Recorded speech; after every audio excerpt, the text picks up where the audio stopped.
Okay, I'm audible to all. Screen is visible.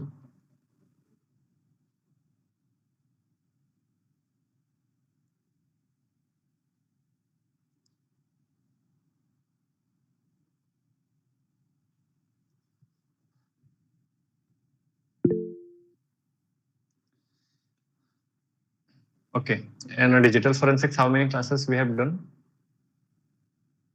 Two, three, four.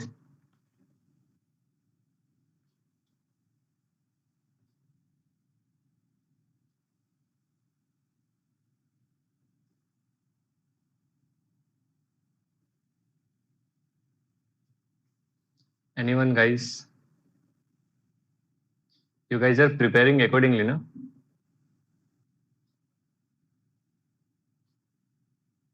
Shweta, आपका fact का exam अच्छा ये नहीं ज्वाइन की थी ना शायद, कहाँ गई?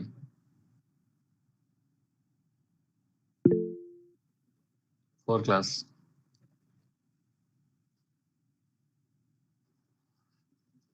Okay, this is a fifth class, and maybe today or like tomorrow I'll upload like up to 5 or 6 sessions in a YouTube, and thereafter rest of the sessions will be separately shared. Okay.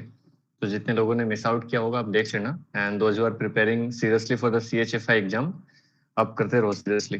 1-2 महीना समय लगेगा, 1-2 महीना में prepare हो जाएंगे. Okay, so let's just start, and we are in a second modules or like third modules. Let me just see. uh, okay, as per our syllabus we are in a second module, but as per the CHFI modules we are in a third, right? So let's just start with a hard disk. We have covered so many things. So in the last section, we'll cover up at the conclusion.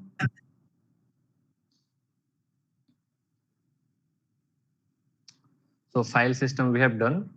Today we have to start with a hard disk.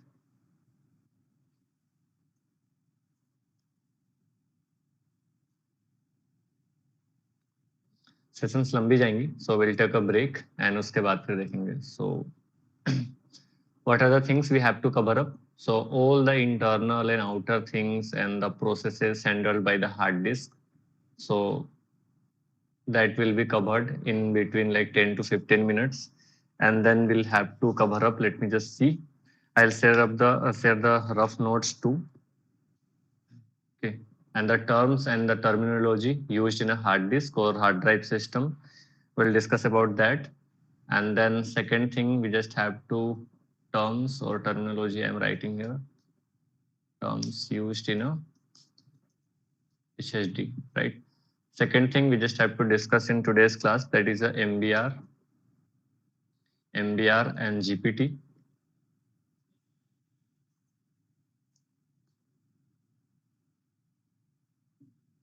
GPT, okay.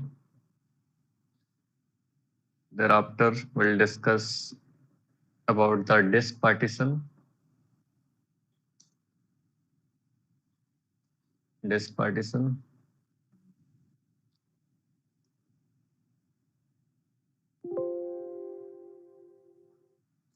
Okay.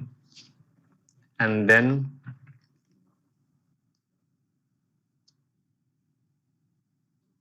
we have to discuss booting and its types.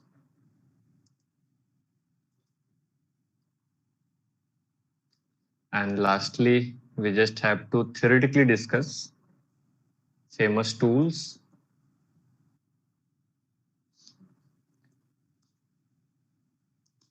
used for data retrieving, right? Or recovery.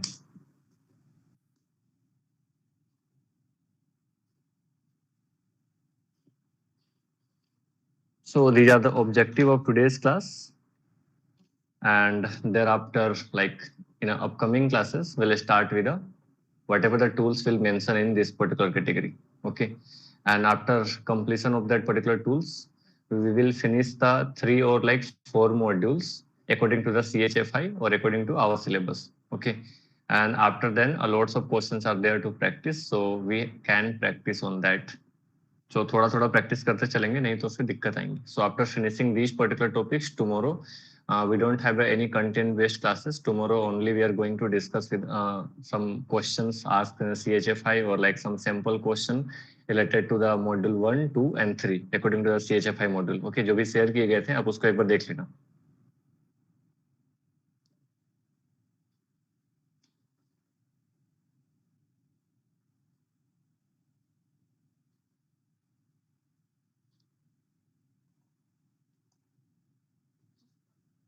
Okay, fine. Let's just start.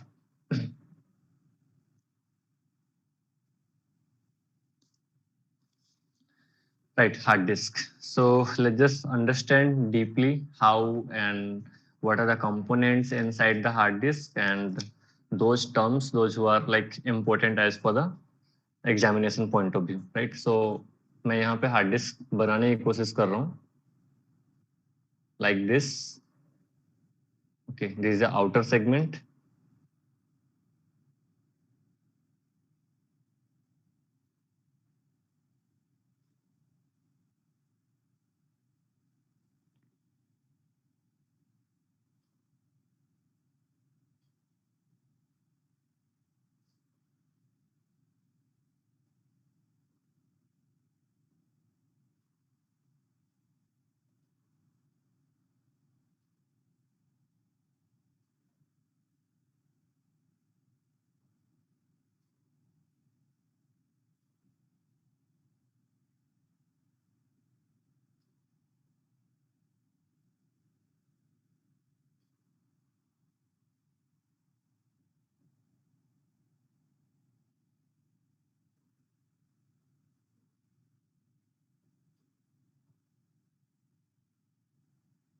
Okay, directly I'm making, okay, like this, or let me just,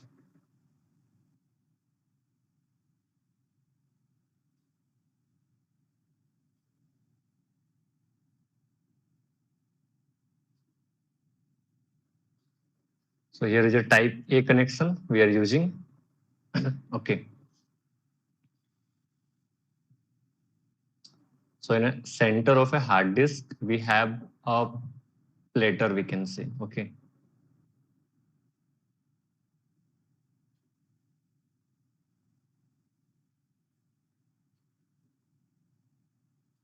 this is a platter.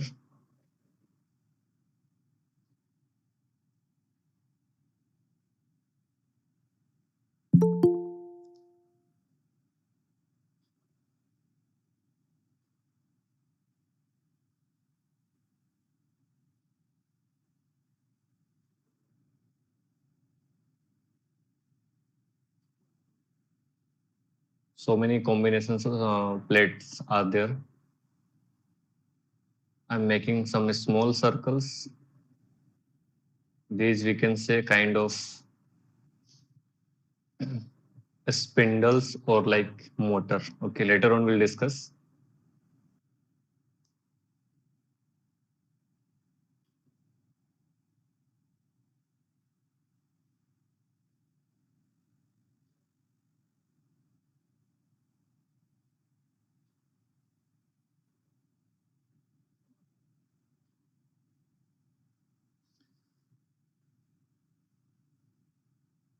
From here we have actuators that is actually working as in read and write.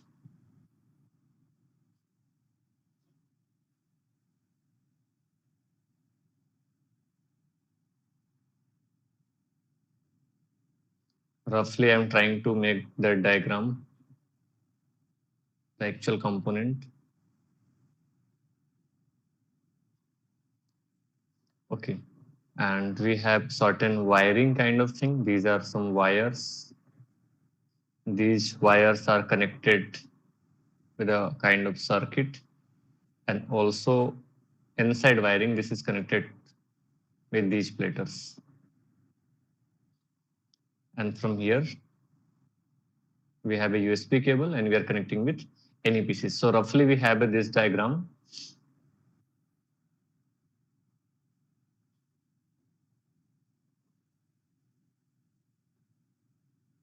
Colour drawing बनाया हमने.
ये भी covered है and this is simply a wire.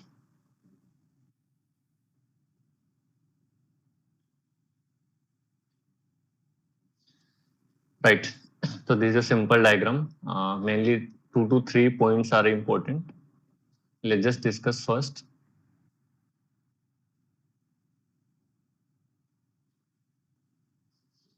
Okay. So the main role in a hard disk now. So firstly, we have a platters, right, in a hard disk, and all the data, whatever we are using and we are storing in a hard drive or like say, either we can say internal hard drive or like external hard drive. So we have several platters or we can say kind of magnetic tape. We have seen a CD or DVD जैसा हमने देखा होगा. Okay.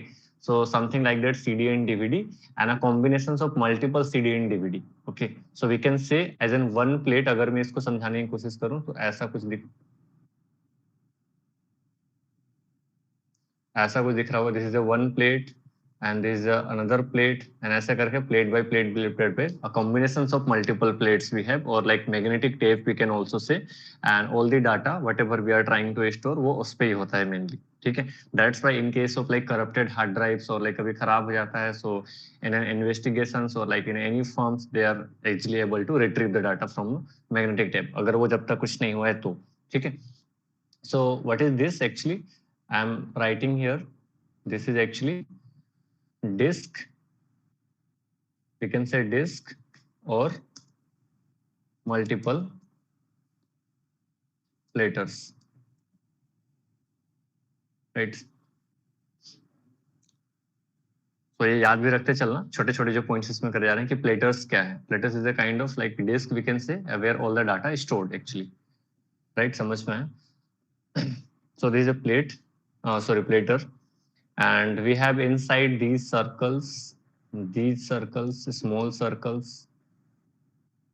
These are actually a motor we can say in a layman language, but in a technical terms we are calling that spindle. Spindle or motor to rotate that. Okay. और जैसा हमने movies वगैरह में देख रखा होगा, एक गाने जब सुनते हैं ना हम उसमें, तो हमने वहां उसके ऊपर में लाइक टैग कर दिया और टैग करने के बाद वो सीडी घूम रही है and we are like able to listen that particular music. तो इसके ऊपर में वैसे ही एक एक्चुएटर लगाया जाता है. This is actually an actuator और इसकी एक पर्टिकुलर एक्सिस होती है. This is what, this is N actuator. इसको डिटेल में जानबूझ के मैं समझा रहा हूँ ताकि आपको रटना ना पड़े चीजों को. और आज के क्लासेस के बाद हमारे पास में कम से कम 15 to 20 और लाइक 25 क्वेश्चंस के ऑप्शन बन जाते हैं सिर्फ 3 मॉड्यूल्स पे.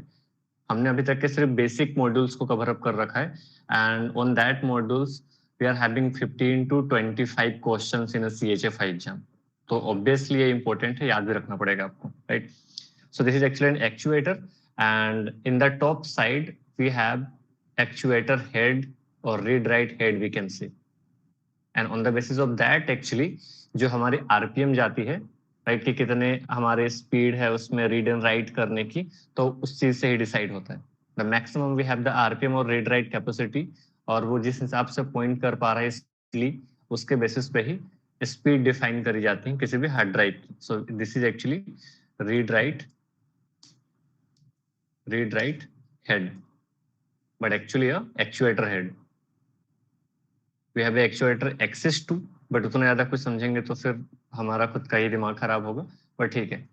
सो बाकी these things are actually a wire and this is also a wire. This is actually a circuit and rest of the things done. Now major things we have to discuss, that is the disk or the plater. Okay. Spindle or motor we have done, or like actuator we have like we got the things, and read and write head we got the things. Okay. Let's just focus on the multiple platters. So let's just take a single disk or a single platter. Okay, I'm not talking about the multiple platter. Let's just discuss what are the things inside a particular platter. उसके अंदर में क्या चीजें होती हैं. Okay, so in a single platter ना we have several plate tracks are there. I'm erasing these things and यहाँ पे मैं separate zoom करके बना रहा हूँ इसको. This single plate let's just color this.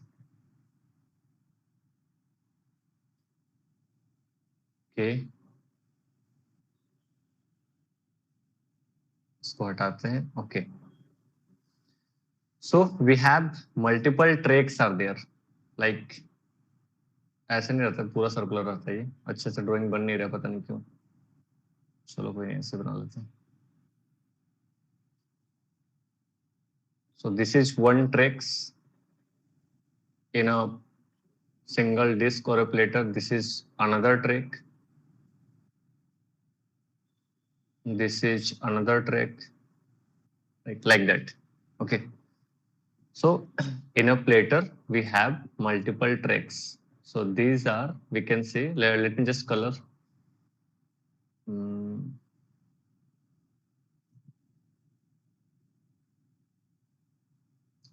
This one.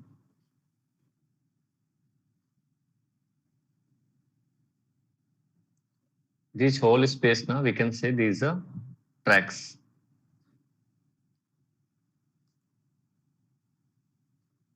Tracks, right? इनके डेफिनेशन आप देख लेना, बट मैं आपको ओवरऑल समझा दे रहा हूँ. सो दैट जो भी मैंने कलर्ड कर रखा है ना, वो पूरा एरिया ही ट्रैक्स है. अब इन बिटवीन पर्टिकुलर ट्रैक्स ना, ये भी एक ट्रैक्स हो गया. Let's suppose if I colour the upper area ना, तो वो एक दूसरा ट्रैक हो जाएगा. वैसे मल्टीपल ट्रैक्स होते हैं अपने पास में.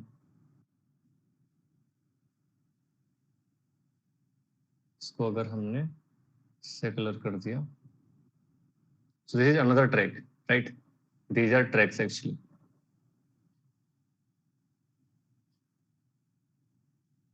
This one or like this one, और ऊपर वाला भी जो हमें दिख रहा है वैसे. These are multiple tracks. Okay. So tracks is clear, हमें समझ में आ गया होगा. And overall इसके definitions वगैरह वैसे तो कुछ नहीं पूछ जाएंगे, but in a platter there are multiple tracks we can see. Okay, that is fine. And in a single tracks now, if I'll talk about the blue track,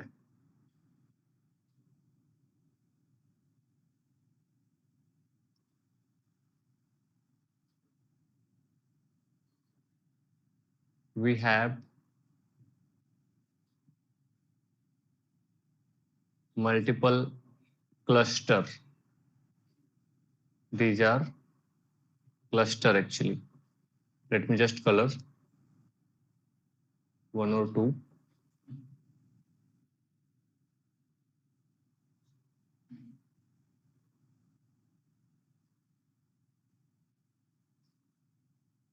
कहीं पे कुछ छूट गया होगा तो दिक्कत है.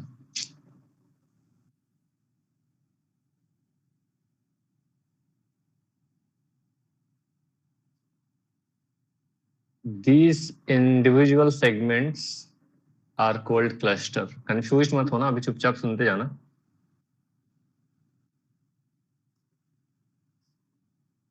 Cluster, right? So in a particular track we have multiple clusters are there. Okay. Okay, what next?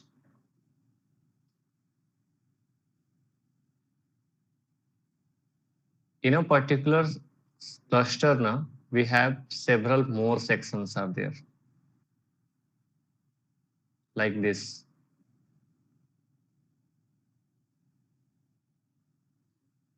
Let me just color one.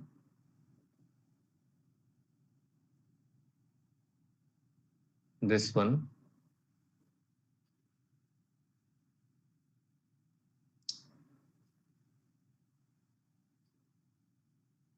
And this smallest division or a smallest segment in a cluster is called, we can say, sector.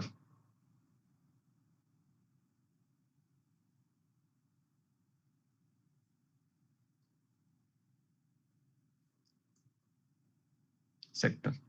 Okay. So overall हम ये कह सकते हैं कि अगर मैं और छोटे छोटे ऐसे टुकड़े अगर इसमें बना दूं, so that track is a combination of multiple sector also we can say. ऐसे छोटे छोटे टुकड़े अगर हम बना देते तो ऐसे ही रहता है.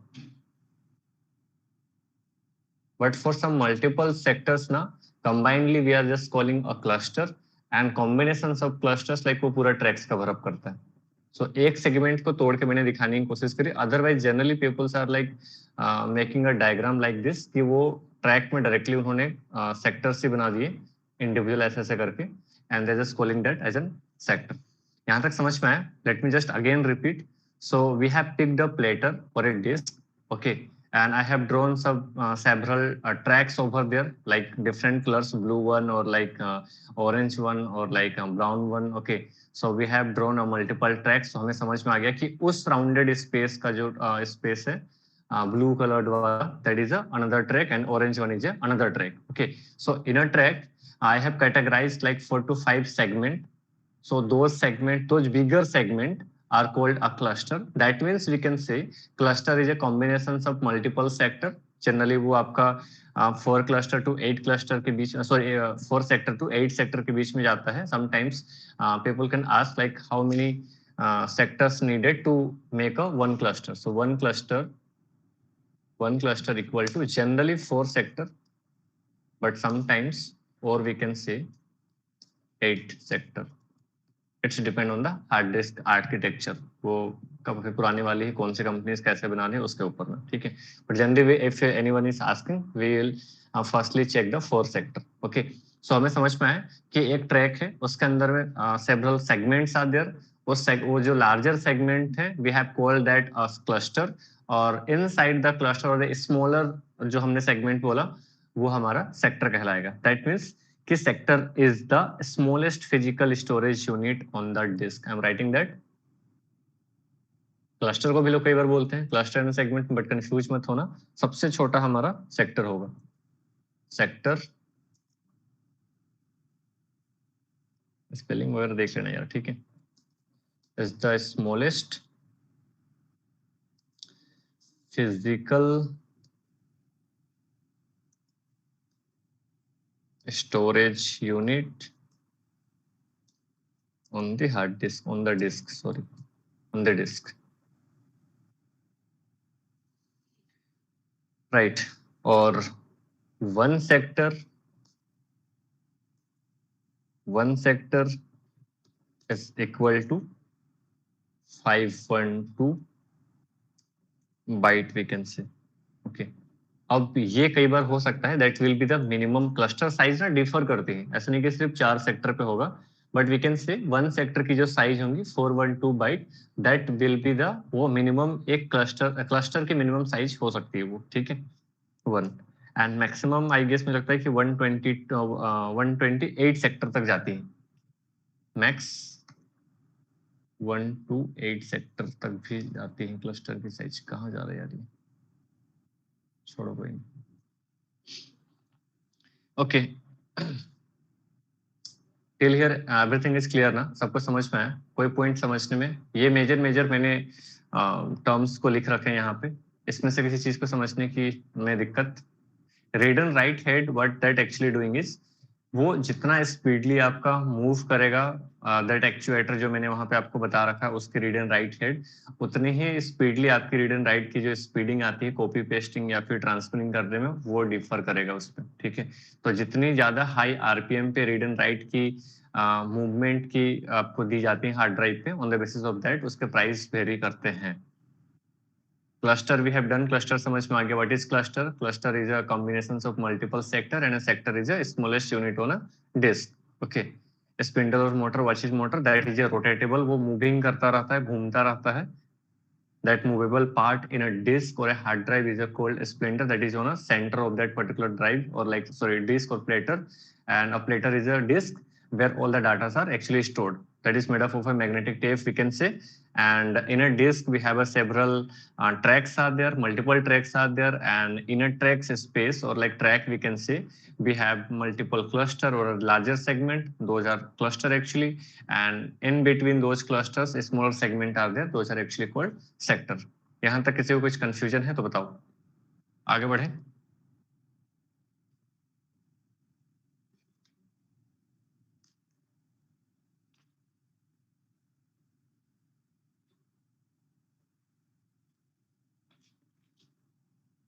मैं ऑडिबल गाइस? ठीक है,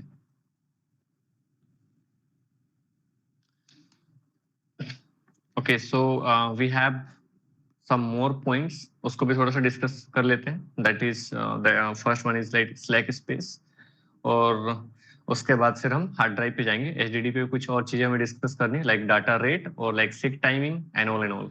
and after then will discuss about a particular question scenario जो कि सीएचएफआई के क्वेश्चंस में आ जाते हैं कई बार. So we just have to like remember a kind of formula और समथिंग लाइक दैट, जिसमें कि आपको टोटल साइजों पे डिस्क निकालने के लिए दिया जाता है.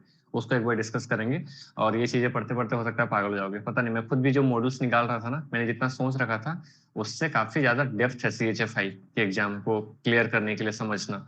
तो काफी रेगुलर प्रैक्टिस, रिमेम्बरिंग सारा कुछ लगेगा, प्रॉपर नोट्स बनाते जाना पड़ेगा.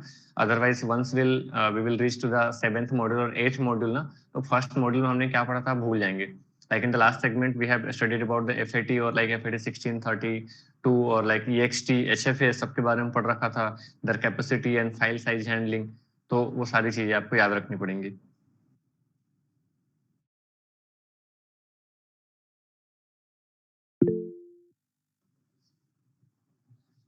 Okay, let's just proceed.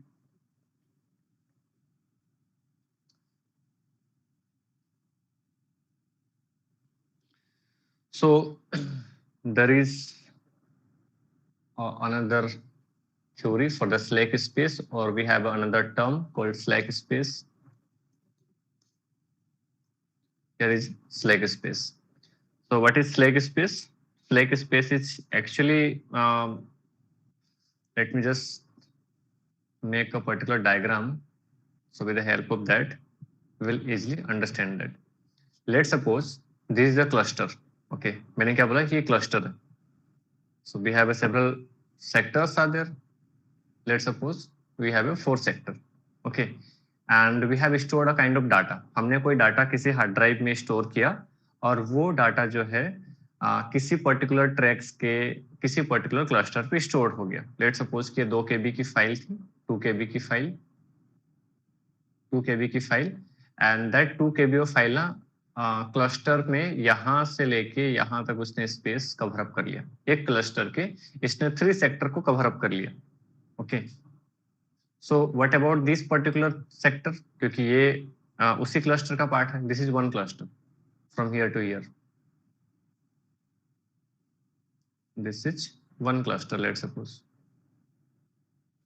Okay, so this is a file. File जो हमारी स्टोर्ड है वो इस पर्टिकुलर सेक्टर पे है. सो what about this space? So these remaining space are called slack space. So basically, if the file size is less than the cluster size, again I am repeating, if the file size is less than the cluster size, okay, a full cluster is still assigned to that particular file. So the remaining unused space is called slack space. नहीं समझ में आया? What is slack space? इसके definitions वगैरह मैं नहीं लिख रहा हूँ, मेरे वो short notes में लिखे हुए हैं. I will share that. मुझे सिर्फ समझाना था कि what is slack space. Slack space समझ में आया सबको? आगे बढ़े.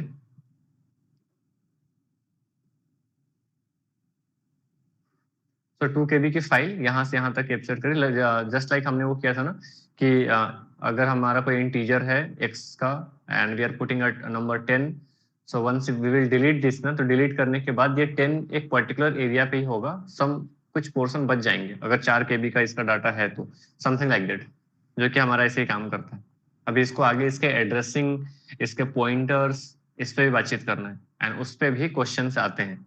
ठीक है, आप ओपन करेंगे सिंपल क्वेश्चन या फिर प्रैक्टिस क्वेश्चन तो आपको दिख जाएंगे. मैं बस ट्राई कर रहा हूँ जितने ज्यादा से ज्यादा चीजों को कवर अप कर सके, ताकि एक्स्ट्रा आपको बहुत ज्यादा कुछ ना पढ़ना पड़े. बट आपको क्वेश्चन से भी बहुत सारे कुछ समझ में आएंगे. जब तक क्वेश्चन नहीं बनाएंगे आपको आइडिया नहीं चलेगा. तो क्वेश्चन से भी आपको थ्योरी कंप्लीट करते जानी पड़ेंगी. सो this is all about the slack space. So these are the whole terms inside hard drive we just have to study or we just have to remember. Okay, whatever we have done. Now briefly let's just discuss about the HDD or like SSD. So HDD and SSD में major difference अगर हम बात करें ना, so HDD is actually using the magnetic platters as we have discussed to read and write, like okay. और उसके वजह से यहाँ पे ना movable part होते हैं. All the platters or like some movable parts are there, so that the speeds for like read and write is comparatively slow as compared to SSD. In SSD की अगर मैं बात करूँ तो वहां पे वो फ्लैश मेमोरी के थ्रू आपका चिप के थ्रू स्टोर होता है डायरेक्टली, या फिर we can say the data are electronically आपका ट्रांसफर होता है, रीड एंड राइट उसमें करी जाती है। उसके रिजल्ट सही होते हैं कि हमें जो है रीड एंड राइट स्पीड ज्यादा मिलती है। सो बेसिकली इन शॉर्ट इन दोनों में एक पॉइंट जो हमें याद रखने वाली होती है, HDD is actually using the magnetic tape or some movable part or like movable platter so that it is comparatively slower than the SSD. SSD is using the flash memory chip to store data electronically, ठीक है, तो उसके वजह से वहां पे थोड़े fast transfer होते हैं। Let's just take a particular example जो कि क्वेश्चन इसके बेसिस पे पूछे जाते हैं और जिसके फॉर्मूला आपको याद भी रखने हैं। Let's just suppose I am writing here a example question.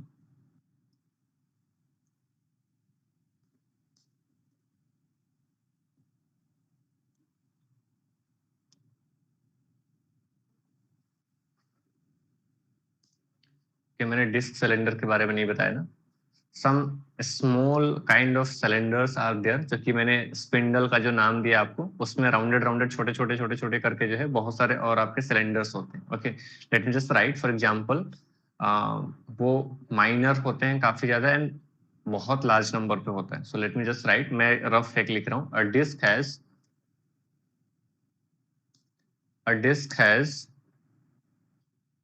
4384 sorry 14,384 cylinder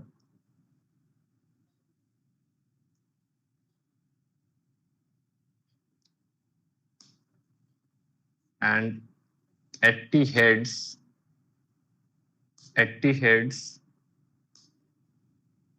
and 63 sector per track। Okay, एक ट्रैक्स में 63 ट्रैक्स ऐसा कुछ है, right. assume a sector equal to 512 byte, sorry this one, then we just have to tell what is the capacity of such disk। अगर ऐसी कोई disc होती तो उसकी कैपेसिटी क्या होती। what is the capacity of such disk, क्या होंगी, राइट। ऐसे कुछ क्वेश्चन आते हैं। सो ऐसे सिनारियो पे ये थ्योरेटिकल एजम्पशन पे भी आपको दिए जा सकते हैं, जो एक्चुअली में हार्ड डिस्क में पॉसिबल ना होता हो, ऐसा भी कुछ दिया जा सकता है। या एक्चुअल आपके हार्ड ड्राइव में जो पॉसिबिलिटीज होती होंगी, जो एक्चुअल नंबर ऑफ हेड्स और like actual number of sectors जो उसमें अवेलेबल होते होंगे, उसके बेसिस पे भी दिया जा सकता है। Okay, so we have answer total size of disk is equal to number of cylinder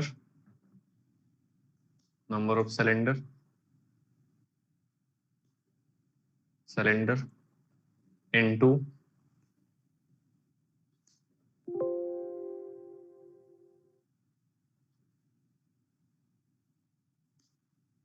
number of head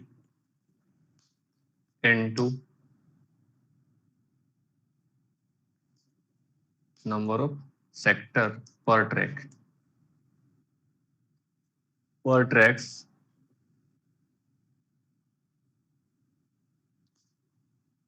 into 512 bytes। Each sector contains 512 bytes। So once we'll calculate, पता नहीं इसका कितना आएगा, बट इसका रिजल्टिंग जितनी भी आएंगी that will be the answer।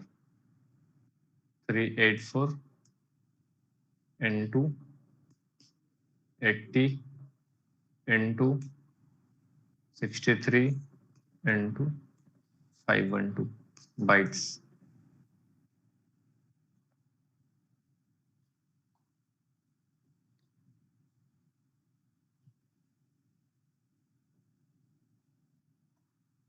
Okay,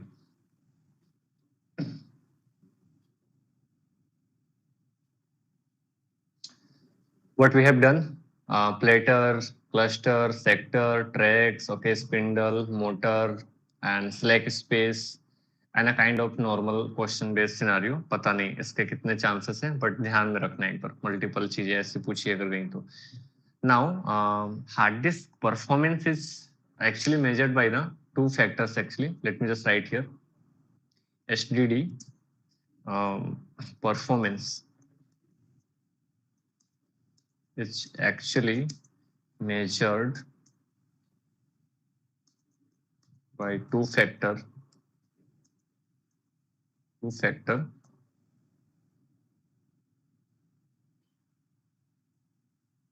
One is called data rate, and what is this?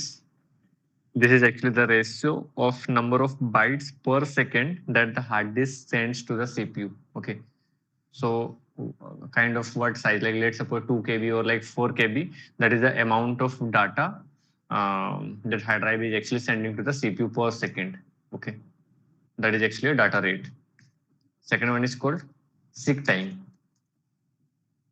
ये आपको मिलेगा उसमें ना, तो आप उसको डिटेल में पढ़ लेना ये सारे पॉइंट्स को, और याद भी करते चलना, थोड़ा याद रहना चाहिए एटलीस्ट। इधर के कुछ पॉइंट आपको ध्यान में रहेंगे तो ठीक है, काम करेगा। इधर वाले तो पूरे इंपॉर्टेंट है, जितने पॉइंट्स हमने यहाँ पे लिखे इसके बेसिस पे कैसे भी तोड़ मड़ोड़ के क्वेश्चन घुमाया जा सकता है, और so many theoretical question can be asked, like what is cluster, what is sector, what is tracks, और लाइक मल्टीपल क्वेश्चंस में कुछ भी घुमा के दिया जा सकता है कि इनमें से कौन सा आंसर सही है, कि वो क्लस्टर है, कि सेक्टर है, कि ट्रैक्स है, कि प्लेटर्स है, all and all. Okay, I guess यहाँ तक क्लियर है। So what is seek time? Seek time is actually it is the amount of time required to send the first byte of the file to the CPU when it is request to the file. अगर किसी भी file की opening के लिए request करी जा रही है, so the first one byte जो है ना, और लाइक फर्स्ट बाइट जो उस फाइल के जाते हैं, अभी इसका हमें आगे थोड़ा समझ में आएगा किसी भी फाइल को एग्जीक्यूट होने के लिए किस तरीके से हार्ड ड्राइव से सीपीयू में डाटा जाती है, एंड देन वो एग्जीक्यूट होता है, वो लोड होता है उस पर। ओके, इसके भी डेफिनेशन आपको मिल जाएंगे, बट मैं बस बताने के लिए आपको बता दे रहा हूँ। This is the amount of time, जितना टाइम आपका जो है रिक्वायर्ड होता है to send the first byte of the file. Let's suppose that file is 5 MB और like 3 MB। Okay, so initials जो बाइट्स आपके डाटा के होंगे वो आपके सेक टाइम कहलाते हैं, उसको जानने में कितना टाइम लगता है सीपीयू तक। ये वाले इधर के पॉइंट्स अगर आपको याद ना आ रहे तो कोई बात नहीं, इसके ऊपर के तो याद ही रखना। ये तो मैंने वैसे बता दिया, ये आप पढ़ लेना, उसमें इसको याद रखने की कोशिश करना। Let's just focus on this, ये सबसे ज्यादा इंपॉर्टेंट है इसमें। So after covering the MBR and GPT, we'll come back again to the hard disk system, और उसके एड्रेसिंग को हम समझने की कोशिश करेंगे, या फिर चलो समझ ही लेते हैं उसके बाद उसको समझते हैं। तो ये बीच वाला पोर्शन अगर गायब भी हो गया आपको, इसको मैं इरेज करता हूँ। सो वापस से उस पर आते हैं, because there are certain questions, उससे क्वेश्चंस पूछे जाते हैं। Let me just make a particular cluster, एक और क्लस्टर बनाता हूँ मैं, जैसा हमने यहाँ पे समझा था, वैसे समझने की कोशिश करते हैं। उसके बेसिस पे कुछ और क्वेश्चन पूछे जाते हैं। क्लस्टर एंड सेक्टर बेस्ड पे बहुत क्वेश्चन पूछे जाते हैं। So I'm making this as a cluster. This is a cluster. Let me just make a sector. So I'm making this first sector, second sector. These are the sector.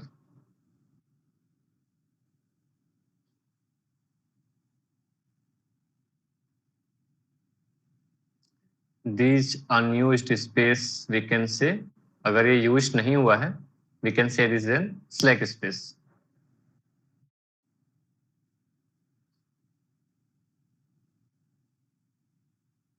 What is this? This is a slack space.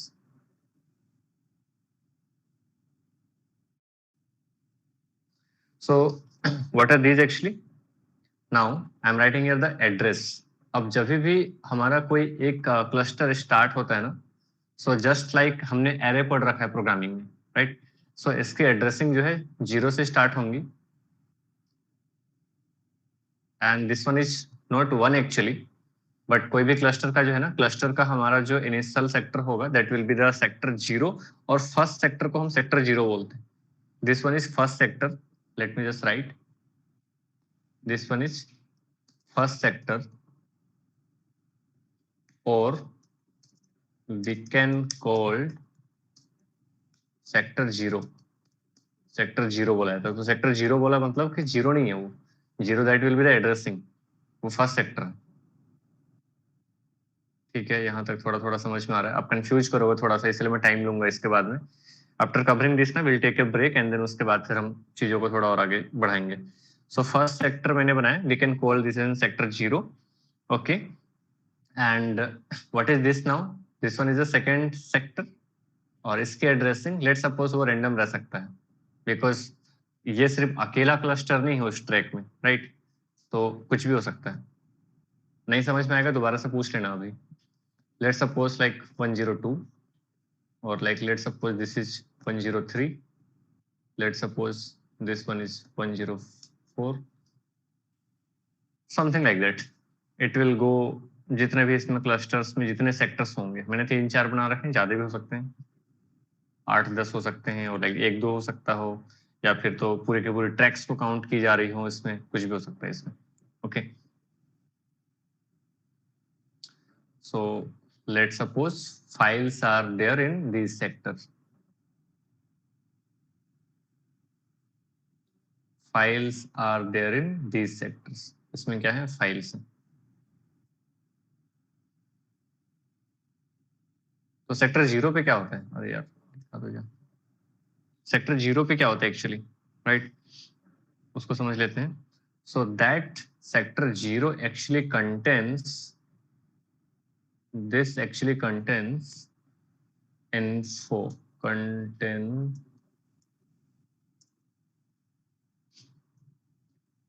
info regarding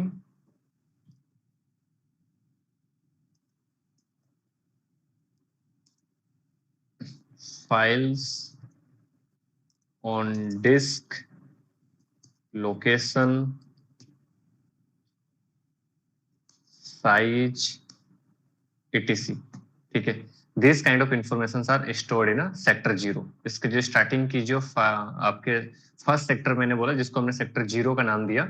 so this kind of information like file on a disk, और like location, size and वगैरह वगैरह, जो भी files के बारे में information होंगी, those things are stored actually in sector 0, and rest of the data are actually stored after the sector 0, like first sector. Second sector से हमारे उसमें डाटास वगैरह होते हैं।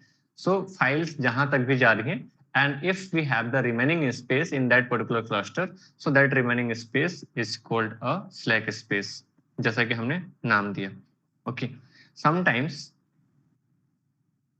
in that particular track or like cluster ना, कुछ tools हैं, जैसे अभी आगे आपको एक क्वेश्चन भी उसमें दिखेगा, उसके मुझे अपडेटेड वाले पेड वाले मिले नहीं। अभी सबसे लास्ट सिनेरियो में हम डिस्कस करेंगे कि कौन सारे हमारे फेमस टूल्स हैं डाटा रिट्रीविंग करने के लिए फ्रॉम हार्ड ड्राइव और लाइक सेकेंडरी डिवाइसेस, जिनके बारे में हमें थोड़ा देखना भी है। That device actually drive spy. Okay, तो उन जैसे कुछ और टूल्स भी हैं। If we have to address और पॉइंट, जैसे हम पॉइंटर में बात कर रहे थे ना कि हमें फर्स्ट 5 एड्रेसेस को पॉइंट करना है, और लाइक फर्स्ट 10 एड्रेसेस को पॉइंट करना है, और 10 बॉक्सेस को हमें पॉइंट करना है, राइट? तो something like that, if you have to address और point first 10 sector, let's suppose इसमें 10 सेक्टर हो, वी कैन अंडरस्टैंड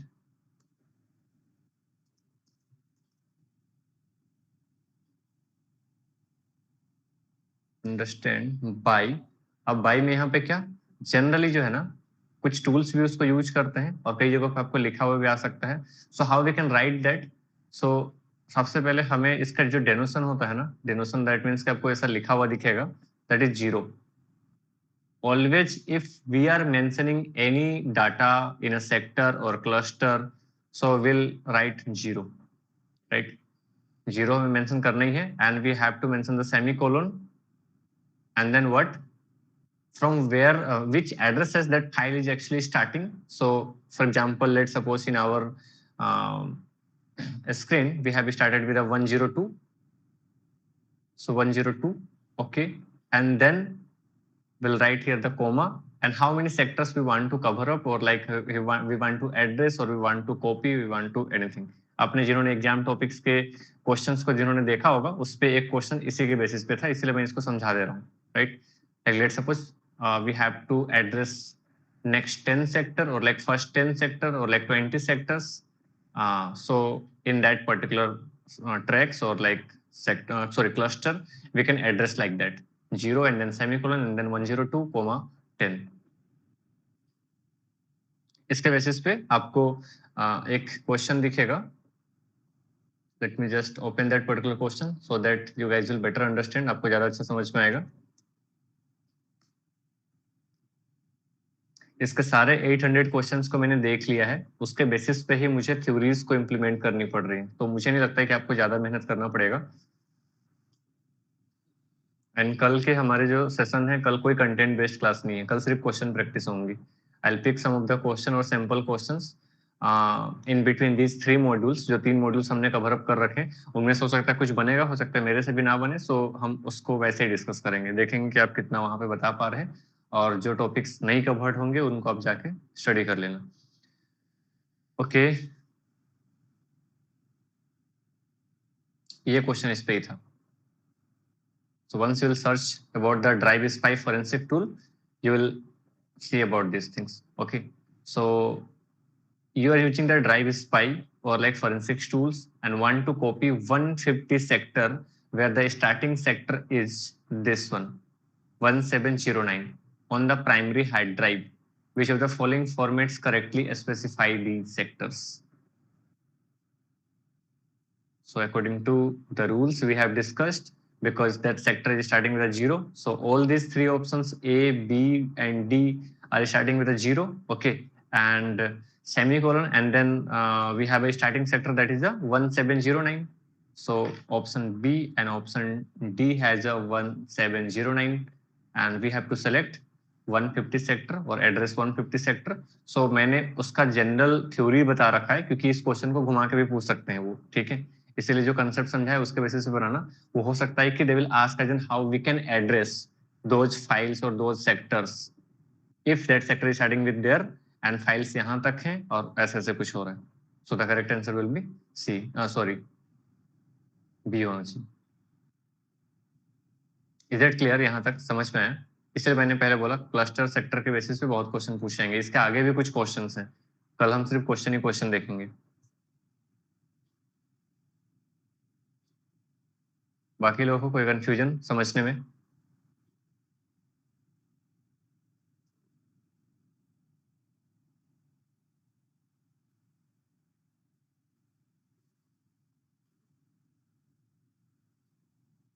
ताराचंद आपको समझ में आ रहा है? Megha? Yes sir. Okay.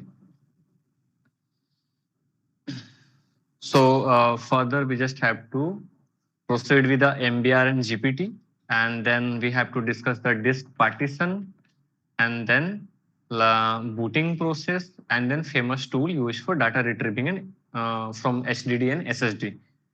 So उसके बारे में थ्योरेटिकल चीजों को थोड़ा सा हम डिस्कस करेंगे, और देन फिर कल के क्वेश्चन प्रैक्टिस के बाद जो हमारे टूल्स जो हम आज मेंशन करेंगे उस पर प्रैक्टिकल चीजें स्टार्ट होंगी. And for the practicals will directly install the DEFT OS जो कि मैंने लास्ट टाइम पे कराया था.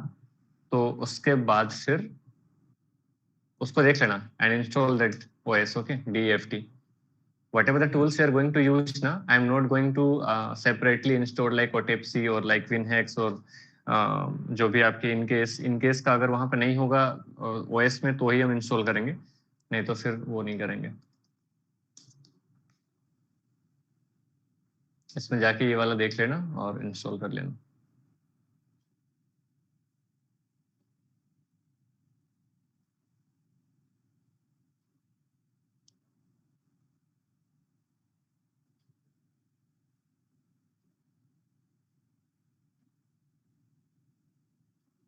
This one. Last time in 2022 in an internship we have covered that. So install this OS and कल के बाद जो भी हमारी क्लासेस प्रैक्टिकल क्लासेस होंगी firstly will deal with that. और अगर उसमें नहीं हुआ, आई गेस मुझे लग रहा है कि मैक्सिमम टूल्स मिल जाएंगे, विनहेक्स वगैरह ऑटोप्सी वगैरह मिल जाएंगे उसमें.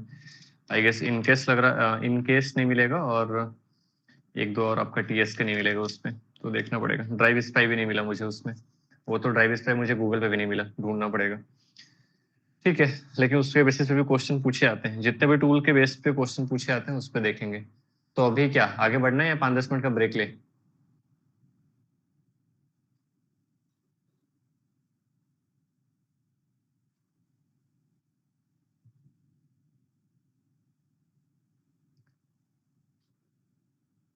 क्या करना है?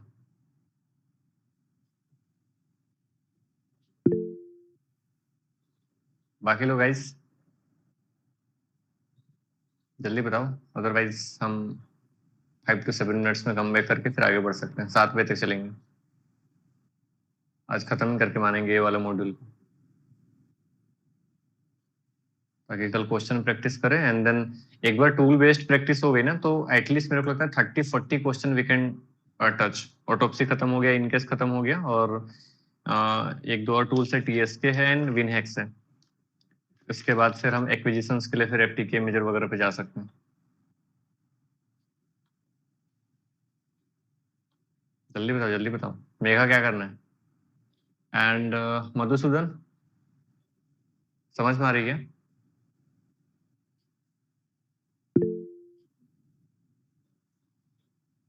ठीक है चलो कोई नहीं, तो 5 मिनट बाद मिलते हैं, ठीक है? It's 5:58, will come back. नहीं, 10 मिनट्स के बाद आते हैं यार, 6:10 पे आते हैं, ठीक है?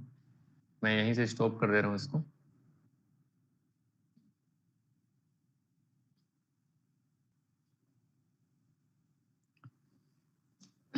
छः दस बोला था ना, बच्चे भी आ ही रहे होंगे,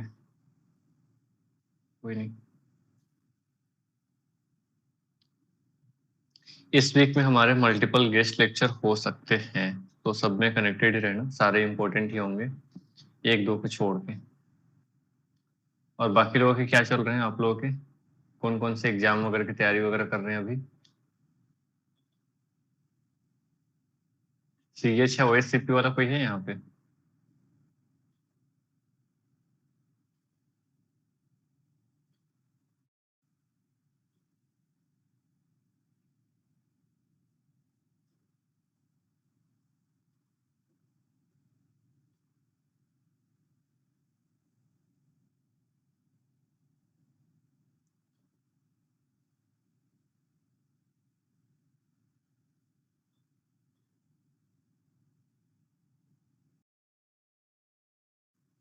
कितने लोग हैं यहाँ पे अवेलेबल, एक बार मुझे चैट बॉक्स या अनम्यूट करके बताना।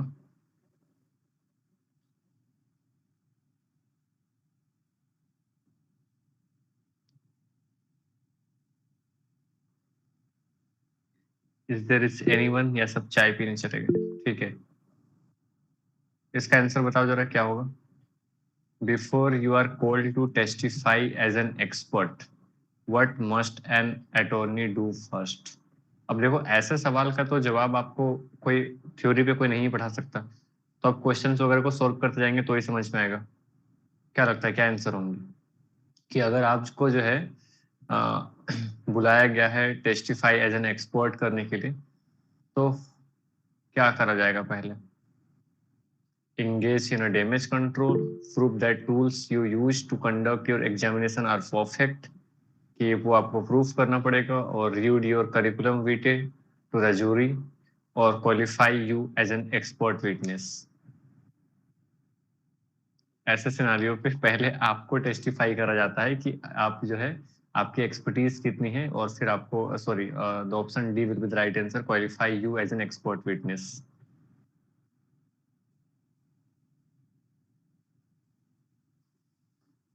और कोई रिलेटेड क्वेश्चन है क्या अपने पास में? इसका बताओ जरा, इसका। अब ये सब हमें इस पे नहीं पढ़ना है, ठीक है? सीएचएफआई के लिए नहीं पढ़ना है, but that investigation is actually involving, सारा कुछ इन्वॉल्व करता है वो, web attack and forensic, sorry, network forensics and all and all.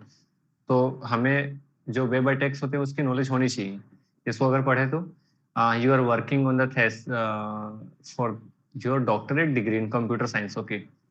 Your thesis is based on HTML or DHTML and other web-based language and how they have evolved over years. You navigate to the archive.org and do the HTML code for news.com. आप जो है ये open करते हैं, but आपको जो है HTML code इसकी दिखती है news.com की। You then navigate to the currentnews.com website and copy over the source code.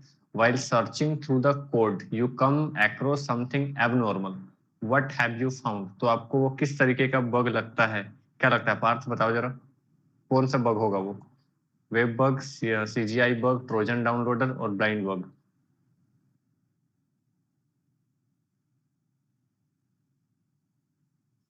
देखो ट्रोजन डाउनलोडर तो होगा नहीं, वो तो वैसे ही गया, ठीक है। CGI कोड भी नहीं होगा, बिल्कुल भी नहीं वो। अब बचा ब्लाइंड बग जिसके बारे में हमें पता नहीं है, और वेब बग जो सुना सुना लग रहा है। तुक्का तो हम वही मारते, वेब बग ही मारते, तो तुक्का भी सही से मारना है इसमें, वो भी फायदा हो जाएगा CHFI में। Web bug is the right answer.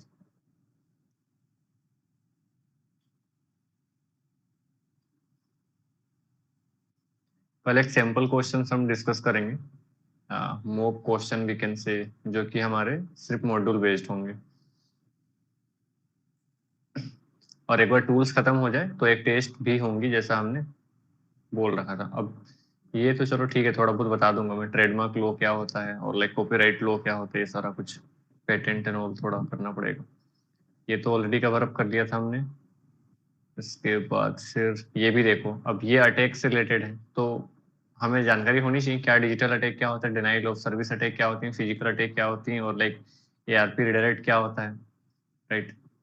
देखो ये मोस्ट कॉमन क्वेश्चन है, अब इसके लिए पढ़ने की भी जरूरत नहीं है। While examine a file with a hex editor, जो कि मैंने बताया नहीं है अभी, विनहेक्स के बारे में हम कुछ चीजें पढ़ेंगे उसमें, तो वो टूल हमने पढ़ा होता तो हमें क्लियरली पता होता। वो सबसे पहले जो है ना, किसी भी फाइल के स्टार्टिंग बाइट्स को लेता है। So what space does the file header occupy, वो फाइल हेडर जो है कौन सा स्पेस ऑक्यूपाई करता है, क्लियरली जो है स्टार्टिंग के कुछ बाइट्स को लेता है। But we have two options, like B and D are the answer, the first several byte of the file और 1 byte at the beginning of the file. मेरे हिसाब से होना चाहिए फर्स्ट सेवरल बाइट, क्योंकि तो इतना स्पेसिफिकली हम लोग नहीं बता सकते कि एग्जैक्टली सिर्फ 1 बाइट लेगा, ये hard drive to hard drive vary करता है। सो आंसर इसके, हाँ ऐसे ही कुछ है। बी के लिए 75% लोगों ने बता रखा है, और डी ऑप्शन इज द 25% लोगों ने डी आंसर दे रखा है। सो ऐसा कुछ था। तो विनहेक्स के बारे में भी पढ़ा हुआ था, तो आराम से बन जाता है ये। और क्या है, और हाँ ये बताओ जरा 15 नंबर क्वेश्चन, कोई अनम्यूट करके बताना मेरे को, कौन बताएगा बताओ, पहले पहले ही बोल दो, फिर देख देख के मत बताना आंसर देख के। क्या लगता है इसमें, क्योंकि ऐसे क्वेश्चन है ना, ऐसा टू बी ऑनेस्ट मेरे से भी गलती हो जाती है इसमें, तो अभी आपको आदत रहेगा उसमें कि सेम सिनेरियो आपको वहां पे ही मिलेंगे। जैसे हम फिजिक्स केमिस्ट्री के जब एग्जामिनेशन में बैठते थे ना, खास करके केमिस्ट्री में, तो थ्योरेटिकल क्वेश्चन का यही पंगा होता है, आपको 4 में से कोई 2 आंसर सही लगेंगे। इसमें बताओ पार्थ क्या होगा?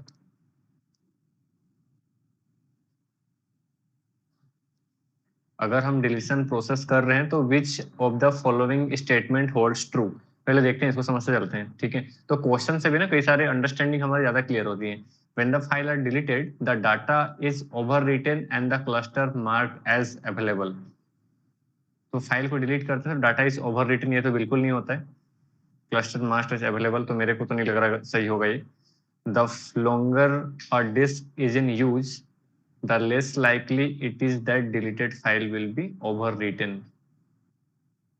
ऐसा भी कुछ नहीं है कि बहुत लंबे समय तक के लिए अगर डिस्क को यूज कर रहे हैं तो ये डिलीटेड फाइल्स विल बी, अच्छा अच्छा एक minute, the longer a disk is in use less likely, अच्छा कम chances that file will be overwritten, नहीं नहीं नहीं उल्टा दे दिया इसमें, आई डोंट थिंक सो, ये भी सही होना चाहिए। While booting, the machines may create temporary files, ये तो करता है, that can delete evidence, ये हो सकता है। Secure delete program work by the completely overwriting the file in one go.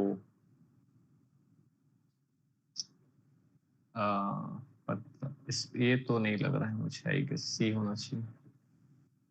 इस पे भी देखो, सी में 67% लोगों ने बोल रखा है, डी में 17%, ए में 17%, वैसे किसी ने बताया था इसका आंसर? डी ना, हाँ डी में 17% लोगों ने डी को वोट कर रखा है। तो ये आपके ऊपर भी वेरी कर सकता है, हो सकता है कि ये जितने लोगों ने सी को बता रखा है वो भी गलत हो एक्चुअल आंसर की के हिसाब से। बट हमारे साथ में भी ऐसे ही होगा, जब हम बैठेंगे एग्जाम के लिए तो कुछ लगेगा हमें कि सही है तो आपको क्लियरली सोच समझ के करना है, उसमें से 1-2 ऑप्शन तो वैसे ही कट जाते हैं। अब इन चीज़ों को बनाने के लिए हम वो सारी चीज़ों को पढ़ रहे हैं। अभी सोचो हमें क्लस्टर ही नहीं पता होता, ओवर रिटन का मतलब नहीं पता होता या बूटिंग के दौरान हमारी मशीन जो है एक टेम्परेरी फाइल क्रिएट्स करती है, ये हमें नहीं पता होता। तो इसका आंसर हम समझ भी नहीं पाते कि क्या हो सकता है, राइट? तो उस केसेस में वो गलत हो जाता है फिर। और कुछ है क्या?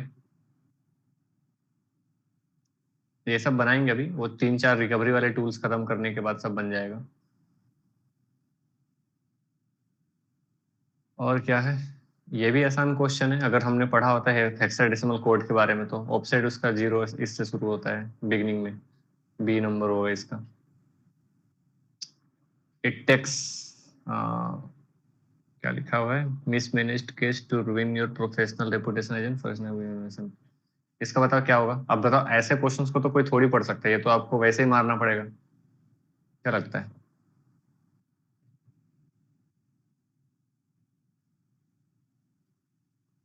ओनली वन मिसमैनेज्ड केसेस को करने पे आपका प्रोफेशनल रेपुटेशन जा सकता है, एटलीस्ट 2, और it takes by the law 3 mismanaged.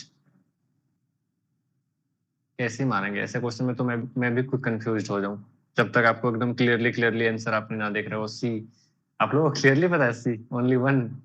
वैसे तो तुक्का वही मारते हैं हम, लेकिन जिन लोग जिन्होंने नहीं पढ़ रखा है उनको क्या ही पता कि एटलीस्ट क्या पता 2 मौके मिलते हो केस में करा। वैसे इस सब केसेस में जो है कोई चांसेस नहीं मिलते, एक आध भी गलती की आपकी लाइफ गई। तो C will be the right answer. तो बस बना के बच जाना, ठीक है? प्रैक्टिस करते चलो। अब ये क्या था? इसको बताओ, ये तो मैंने बताया था। Inode internal links count reaches to, अगर फाइल को डिलीट करते हैं तो मैंने बताया था फाइल डिलीट हो रही तो 0 में आता है, और कुछ भी फाइल उसमें डाला जाता है तो inode will be on 1, right? तो इसको घुमा के अगर उसने देखा तो अगर उसमें फाइल नया डाला गया है तो दैट विल रीचेस टू 1, तो उस केसेस में inode internal link will be 1। ठीक है, चलो अभी आगे थ्योरी थोड़ा सा पढ़ लेते हैं, बाद में कल पूरा क्वेश्चन पे ही डिस्कस करेंगे। और क्वेश्चन में यहाँ से पिक नहीं करूंगा, कहाँ से पिक करूंगा मुझे भी नहीं पता, तो थोड़ा पता चलेगा कि क्या सही बना रहे हैं क्या नहीं बना रहे हैं। हाँ, तो ऐसे ही थोड़ा सा कंफ्यूजन लगता है उसमें, सोच समझ के मारना। Let's just proceed with the theory. Okay, so we have a MBR, right? MBR and GPT.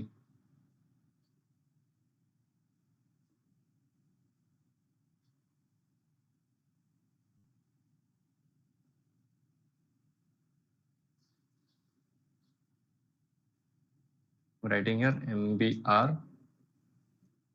and GPT, जो हमने देख रखा होगा। MBR is a master boot record,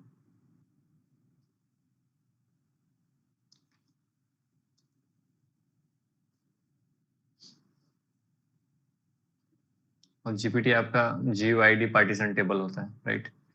so what is MBR?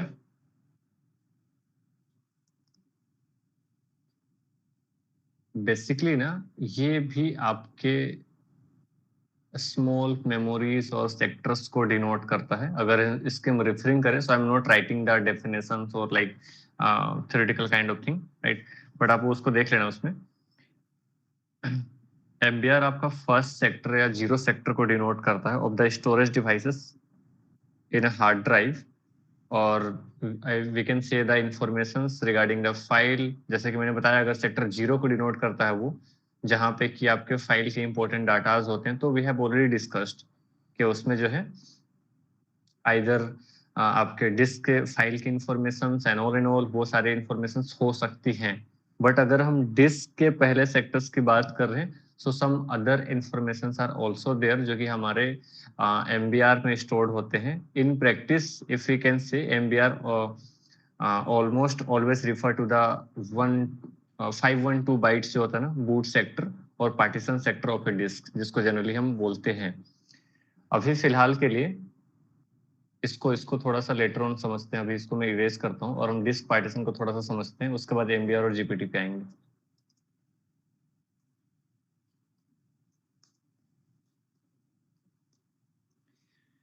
Disk partition, अब डिस्क पार्टीशन में ऐसा कुछ समझने जैसा कुछ है नहीं कि हम बहुत ज्यादा डेफिनेशन इसमें लिख दें। Disk partitioning is the creation of a logical division on a storage devices. अब मैं दोनों को कंबाइंड लेके चल रहा हूँ, HDD और SSD दोनों में ही। अब मेजर एक डिफरेंस आता है जो हमें जानना था कि MBR और GPT में मेजर डिफरेंस क्या होते हैं, right?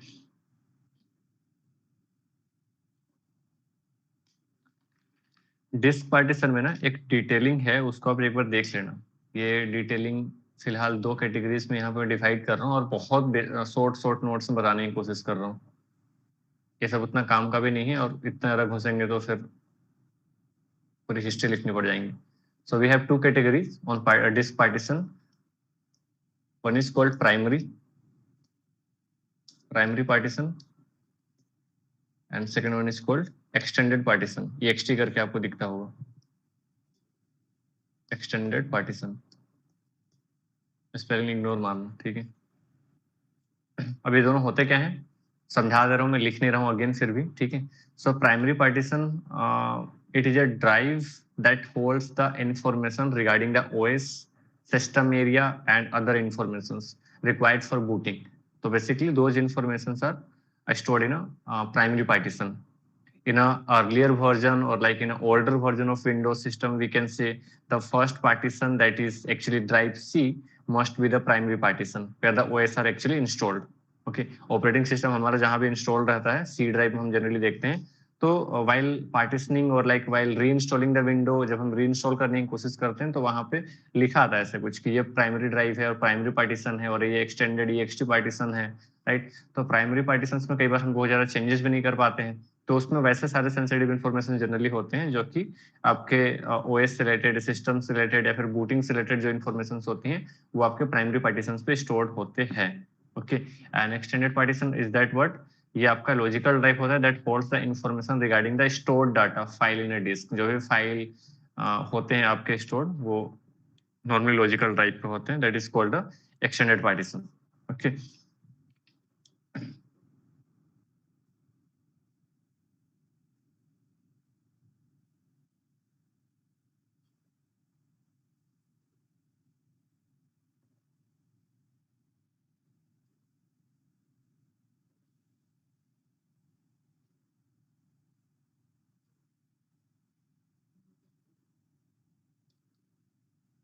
Okay,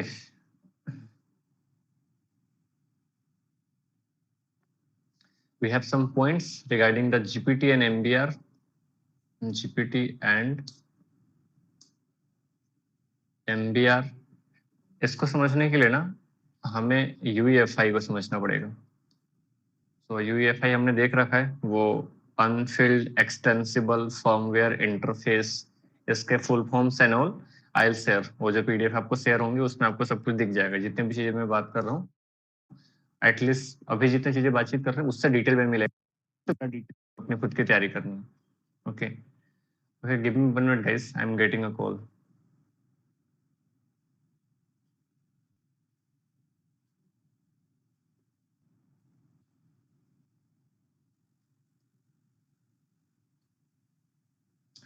Right. So we are talking about the UEFI. That is the full form of UEFI is Unfilled Extensible Firmware Interface. अभी ये क्या हुआ ना, UEFI जब आया तो we have a two options, right? We have a two options to install or like to manage our like installation of OS. तो उसमें हमने देख रखा होगा एक legacy का ऑप्शन आता है और एक UEFI का ऑप्शन आता है, राइट? तो UEFI क्या है और legacy क्या है? हालांकि UEFI ने legacy को रिप्लेस कर रखा है, that means we have a better options, we can go with the installations using UEFI। उसके साथ में उस इंटरफेस फर्मवेयर के साथ में हम इंस्टॉल कर रहे हैं तो ज्यादा सेफर साइड में ज्यादा बेटर तरीके से अभी हो रहा है, and we have a better options on features too. Later on अभी हम इसमें डिस्कस करेंगे उस चीजों को, right? So what is UEFI? UEFI is basically a specification that defines a software interface between OS and a platform firmware. तो ये ऐसा कुछ नहीं है UEFI की आपका एक सिर्फ स्पेसिफिकेशन है। Similarly legacy is same, but दोनों में डिफरेंसेस क्या है? दोनों either they are supporting with MBR और GPT। इसीलिए हम जब बूटेबल पेन ड्राइव से ऐसा कुछ बनाते हैं कई बार हमारी विंडो इंस्टॉल नहीं होती है। अगर हमने UEFI मोड सिलेक्ट किया है, लीगेसी सिलेक्ट किया और हमने बूटेबल बना रखा है उसको GPT मोड में और MBR मोड में, तो उस सिनेरियो में हो सकता है कि वो मिस कॉन्फ़िगरेशंस के चक्कर में रीड भी ना करे या हमें दिखे भी ना कि वो हमारा बूटेबल पेन ड्राइव है या नहीं है। तो अकॉर्डिंगली हमें उसको सेट करना होता है। बट मोस्ट ज्यादा यूजिंग अभी जिस टाइम पे जो यूज हो रहा है वो आई थिंक जीपीटी हो रहा है उसमें, ठीक है। When why GPT, because GPT में कुछ ना एडवांटेजेस अपने को मिले। एक बार देख लेते हैं, मुझे अगर कुछ यूएफआई भी दिखता है। UEFI uses a partition system known as GUID partition table GPT which replaces the traditional MBR. Okay, that is another point जो कि मुझे यहाँ पे दिख रहा है, मैंने पिक पॉइंट करके लिख रखा है, आपको शेयर आउट कर दूंगा वो। है क्या उसमें आपका UFI दिख रहा है, right. So UFI uses a partition system known as GUID partition table, जो कि जीपीटी का फुल फॉर्म बताया मैंने। उसके भी डिटेलिंग पढ़ना होगा। एक पीडीएफ अभी आज के सेशन के बाद आपको एक लिंक और एक पीडीएफ दोनों शेयर करे जाएंगे, उसमें आपको डिटेल में लिखा होगा। तो जो चीजें नहीं समझ में आ रही है आप वहां से समझ लेना, बट इतना समझने की जरूरत नहीं मेरे हिसाब से। डिस्क पार्टीशन में आपने प्राइमरी पार्टीशन का एक रोल समझ लिया कि उसमें बेसिक इन्फॉर्मेशन होती हैं, and we have read that कि एक्सटेंडेड पार्टीशन में क्या होती हैं। Okay, and overall idea is that हमें जीपीटी और एमबीआर का समझना था। सो व्हाट इज जीपीटी और what is MBR? So MBR and GPT both are the methods with that help we are actually installing the OS, right? और MBR में हमने पढ़ा मास्टर बूट रिकॉर्ड में कि काइंड ऑफ आपका booting से related information और लाइक स्टार्टिंग के सेक्टर्स जो होते हैं वो कुछ फाइल्स वगैरह को स्टोर रखते हैं, that is actually helping at the time of booting. और जीपीटी आपका GUID पार्टीशन टेबल ये भी ऐसे ही कुछ इंफॉर्मेशन को रखता है, but we have better option with GPT. क्या क्या है उसको समझने के लिए अभी हम समझ रहे थे यूएफआई और लीगेसी को। ओके, इन डिटेल पे तो मैंने भी यहाँ पे नहीं लिख रखा है कि यूएफआई और लीगेसी में क्या क्या चीजें होती हैं, बट इन शॉर्ट हमने अभी तक सिर्फ इतना समझा कि UFI is more better than the legacy and UFI is supportable with the GPT. और एमबीआर आपका दोनों में भी सपोर्ट कर जाता है या कई बार लीगेसी के साथ में बेटर सपोर्ट करता है वो। और यूएफआई और लीगेसी दोनों है क्या? That is actually a kind of specification, कोई फीचर्स जैसा समझ लो उसको, जो कि आपको डिफाइन करता है सॉफ्टवेयर इंटरफेस बिटवीन ओएस और जो भी आपका फर्मवेयर है, हार्डवेयर टेक्नोलॉजीज है, उसके साथ में बेटर कंपेटिबिलिटी प्रोवाइड करने के लिए वो प्रोग्रामिंग समझ लो या फिर स्पेसिफिकेशन जैसा भी समझ लो, दोनों यूएफआई और लीगेसी, राइट। और ये आपका प्रोसेसिंग मेथड्स है जीपीटी और एमबीआर, ठीक है। तो इसलिए इसमें एक पॉइंट लिखा हुआ है जो आपको पीडीएफ उसमें मिलेगा, उसमें कि यूएफआई जो है ना पार्टीशनिंग, इसका जो हैंडलिंग है इसने एमबीआर इसने जीपीटी के साथ में मिलके इसने एमबीआर एंड लीगेसी को रिप्लेस कर दिया। इसलिए अभी बाय डिफॉल्ट आपको जो दिखता होगा उसमें यूएफआई ही दिखती है, बट एक ऑप्शन वो भी दिखता है कि लीगेसी के साथ भी आप जा सकते हैं, but by default we are having an option कि हम यूएफआई एंड जीपीटी से जाएं। एमबीआर भी हो सकता है, कुछ भी आपके डिपेंड करता है आपके ओएस में कैसा आप इंस्टॉल कर रहे हैं। एडवांटेजेस क्या थे जिसके वजह से जीपीटी मोड जो है टेक ओवर कर पाया? तो इसके एडवांटेजेस ये थे ना कि आपका जीपीटी जो है supports up to 128 partition. Sometimes हमारे पास में 500 जीबी का हार्ड ड्राइव है और like we have a 1 TB of hard drive, हम उसको 2 ड्राइव में चेंज करते हैं, वो 3 ड्राइव में लाइक ABCD ऐसे, local disk D, local disk E। Okay, so how many multiple partitions we can do in MBR as compared to GPT? So MBR में हमें बहुत कम देखने को मिलता है। In GPT we can like split into 128 partitions and uses the 64-bit logical block addresses. So multiple partitions options हमें मिल जाते हैं if we have installed the GPT mode। अगर हमने GPT mode में अगर उसको बूट कर रखा है तो हमें मैक्सिमम पार्टीशन हैंडलिंग मिल जाती है। नहीं तो फिर आप कई बार लार्जर कंप्यूटर या जो ऑर्गेनाइजेशंस के होते हैं दे हैव लाइक 100-200 ऐसे पार्टीशंस होते हैं उसमें, टीबी में, या फिर तो जिनके पास में ईबी में वैसे स्टोरेज होते हैं, तो उतने ऑप्शंस तक जाने के लिए जो है उनको जीपीटी मोड में हैंडलिंग करने के लिए करना पड़ता है install. They can't like use the MBR. Okay, another one is support a maximum partition size ranging from 2 TB byte to 8 GB byte। मैं यहाँ पे लिख रहा हूँ, लिखना थोड़ा ना मुश्किल है, चलो कोई नहीं।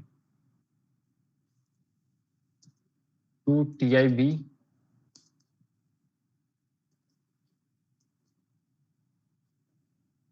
मिनिमम, ये जीपीटी का बता रहा हूँ आपको, टू 8 इतना सपोर्ट करता है। सो बेसिकली 1 मिनिमम जो पार्टीशन हम कर सकते हैं, हालांकि इतना आज तक हम नॉर्मल सिस्टम पे कर ही नहीं पाएंगे, हमारे पास तो एक ही टीबी रहता है, 3-4 ही पार्टीशन हम करते हैं, but we have a multiple options कि जीपीटी में इन फ्यूचर अगर कोई बहुत बड़ी ऑर्गेनाइजेशन है, वहां पे सीपीयू लगाया गया है, उनके सर्वर टीबी में EB में लाइक वैसे में अगर गए हुए हैं तो वी कैन लाइक हम ऐसे स्प्लिट कर सकते हैं। अदरवाइज इन MBR अगर हम मास्टर बूट रिकॉर्ड के साथ अगर हम जा रहे हैं तो उसमें इतना ज्यादा हम कैपेसिटी के पार्टीशंस नहीं रख सकते, और ना ही हम इतने ज्यादा मोर देन 128 लाइक ऐसा 50-60 पार्टीशन ऐसे हम उस पर नहीं कर सकते MBR में। So only we are getting ना GPT। So this is an advantages of like using the GPT GUID partition table। ठीक है, चलो। Other than this we have a booting process and this is the second last topic। Booting process से भी सम theoretical questions पूछे जाते हैं। इसमें दो ही पॉइंट पूछा जाता है, व्हाट इज कोल्ड बूट और व्हाट इज वार्म बूट, तो उसको समझ लेते हैं। और उसके बाद फिर lastly will discuss about the famous tool used for data retrieving from HDD और SSD। एंड देन आज के कंक्लूजन की हम बातचीत करेंगे। आज के कंक्लूजन में सिर्फ दो ही चीजें इंपॉर्टेंट थी। सो एक ही चीजें इंपॉर्टेंट थी जो कि सबसे अपर में हमने डिस्कस करा था, दिस वन। इससे सबसे ज्यादा क्वेश्चन आएगा, जिसपे कि मैंने एक एग्जाम्पल ये बताया और एक एग्जाम्पल साइड ये बताया। तो दो तरीके के क्वेश्चन इससे बन सकते हैं other than the theoretical thing कि क्लस्टर क्या है, सेक्टर क्या है, उसको घुमा के तो क्वेश्चन पूछा ही जाएगा। डिस्क की साइज निकालने के लिए बोली जा सकती है, या फिर तो सेक्टर से रिलेटेड एड्रेसिंग करने को लेके घुमा के क्वेश्चन पूछा जा सकता है। इसके मल्टीपल क्वेश्चन मैंने देख रखे हैं। सिंपल क्वेश्चन आप बनाएंगे तो उसमें भी ऐसे कुछ दिखेगा इससे रिलेटेड इस तरीके से। बाकी नॉर्मल स्लैग स्पेस क्या है लाइक वैसे मल्टीपल चीजें आप बता पाएंगे उसमें बेटर तरीके से। सो what is booting process? Booting refers to the process of starting or like restarting of OS when the user turns on a computer system। ये तो सिंपल है। जब भी हम कंप्यूटर को ओपन करने की कोशिश करते हैं तो उस टाइम पे जो प्रोसेस होती है that is actually booting process. जब हम रिस्टार्ट कर रहे हैं या फिर तो स्टार्ट करने के टाइम पे जा रहे हैं, this time actually that process is actually loading some of the files from the hard disk to the RAM, we can say that is actually a booting process। इसके दो टाइप होते हैं actually, one is called cold boot और one is called warm boot, जिसको कि आपका soft और hard boot भी बोला जाता है। आई am writing here cold boot, जिसको आपका हार्ड बूट भी बोला जाता है। कंफ्यूज मत कर जाना, ये पता है आपको याद तो रहेगा लेकिन आप कंफ्यूज रहोगे उस टाइम पे कि इसी को हम हार्ड वुड बोलते थे या कोल्ड वुड बोलते थे या सॉफ्ट वुड बोलते थे, बट या दूसरे चीज को बोलते थे। अभी पढ़ रहे हैं तो अभी तो इजी लगेगा वार्म वुड। तो इसको ऐसा कुछ समराइज करके आपको लिखना है कि एग्जाम के टाइम पे आप याद रखो। And this one is also called soft boot, right? And what is that this two booting process? So cold boot is nothing but it is a process of starting a computer from a power down or off state। अगर हमारा laptop system बंद है और वहां से हम power button on कर रहे हैं और देन ऑन कर रहे हैं, so that process is actually called cold boot और hard boot. And whenever sometimes ना कि we are installing some of the program or like some of the applications or software and at that time that software needs to restart after installing that program, तो ऐसे scenario पे अगर हमारा restart हो रहा है या फिर तो काइंड ऑफ कुछ ऑकर हुआ या फिर तो कुछ एरर्स आए उसमें and then automatically computer get restarted, तो वैसे सिनेरियो पे जो आपकी बूटिंग प्रोसेस होती है that is called a warm boot. तो याद रहेगा ये, यहाँ तक समझ पाए? वार्म बूट और लाइक कोल्ड बूट जो भी है वो क्या होते हैं? क्लियर है सबको?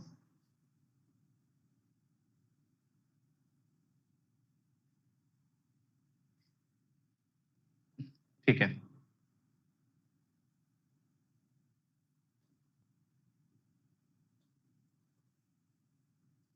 Let's just erase all these things or like okay go down।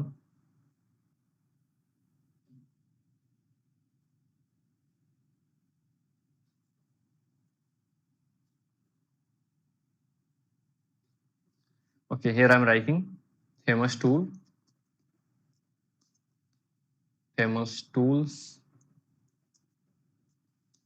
used for data retrieving। Spelling ignore मारना, आई थिंक ठीक है। डाटा रिट्रीविंग फ्रॉम HTD या SSD सॉरी,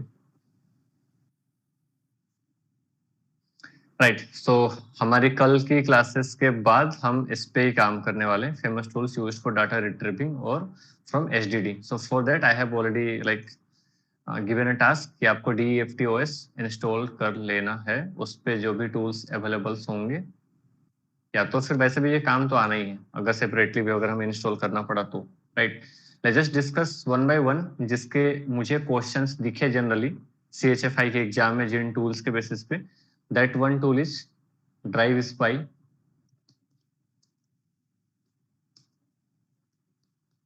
फोरेंसिक टूल्स, इस पे क्वेश्चंस मिल सकते हैं बट नॉट फाउंड. अगर मुझे मिलेगा तो मैं बताऊंगा. मुझे नहीं मिला, गूगल ही पे नहीं मिला, पता नहीं. ये पेड है वैसे तो.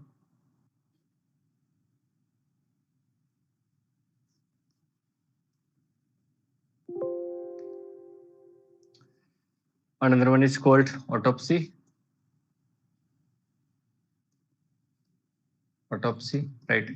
So let's just cover up some theoretical portion about these particular tools. थोड़ा थोड़ा हम कवर अप करते चलते हैं ताकि हमें आइडिया रहे एग्जैक्टली ये सारे टूल्स जो हैं मोर स्पेसिफिक किस चीज के लिए यूज किए जाते हैं. ठीक है, तो ऑटोप्सी की अगर हम बात करें तो ऑटोप्सी ये डिजिटल फोरेंसिक्स प्लेटफॉर्म, ये बेसिकली आपको एक ग्राफिकल इंटरफेस दे देता है, राइट, जिनके बेसिस पे we can investigate the activities on a computers.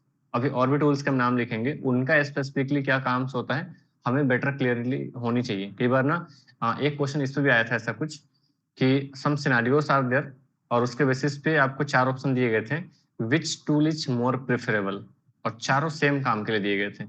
Autopsy is there, EnCase is there, और आपका TSK भी दिया हुआ था जो आपको स्लेव्स किट, आप जो जैसे भी नाम उसको प्रोनाउंस कर लो, वो दिया हुआ था, right. And WinHex is there also. आप कौन सा टूल्स को चूज करेंगे क्योंकि आपने तो सेम काम के लिए चारों टूल्स यूज कर रखे हैं. सो समटाइम्स मोर स्पेसिफिकली कौन से टूल्स का क्या काम है उसको हमें ध्यान में रखना चाहिए. सो हमने क्या देखा इसका कि ये अपना ग्राफिकल इंटरफेस पे काम होता है एंड ऑब्वियसली डाटा रिट्रीविंग के लिए काम होता ही होता है. And we can also monitor the investigate the activities on a computers using the autopsy. Okay, EnCase का बताओ मुझे जरा क्या काम करता है ये, किसी ने तो पढ़ ही रखा होगा.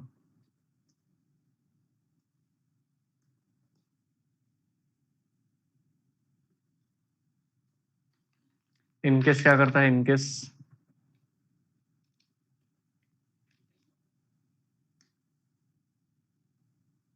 And another one is,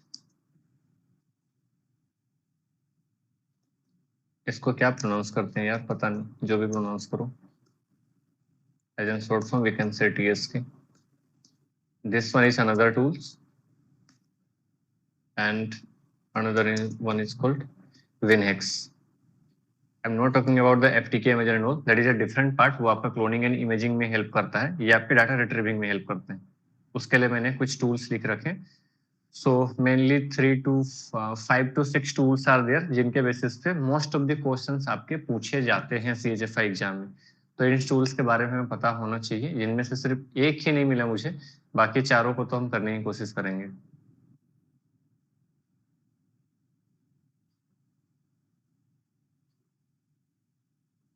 recover the evidence from seized hard drive. ठीक है, बट मोर स्पेसिफिकली ऐसे तो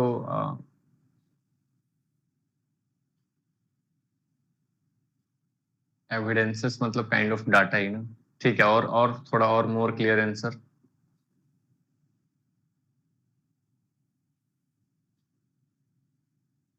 सारे ही एक जैसे काम करते हैं. एंड टू बी स्पेसिफिक अगर मैं बात करूं, so both the working of these two tools are actually covered inside this. So we can use the TSK. This is most preferable. And why I'm saying that thing? Because uh, that particular tools now support for all, like for Linux, for Mac, for Windows. Let me just let you know about these things. Autopsy और in case के बारे में तो थोड़ा बहुत पता ही होगा, इसके जब हम वो देखेंगे तो आपको समझ में आ जाएगा.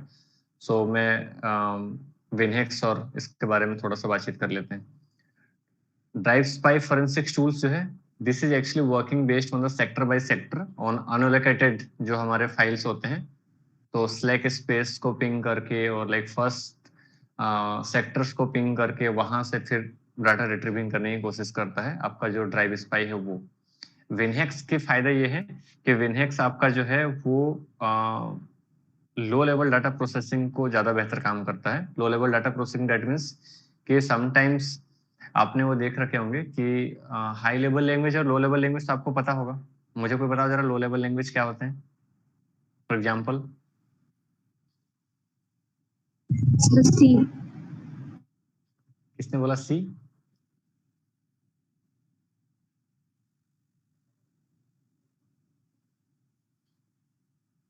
सी बोला था ना मेघा।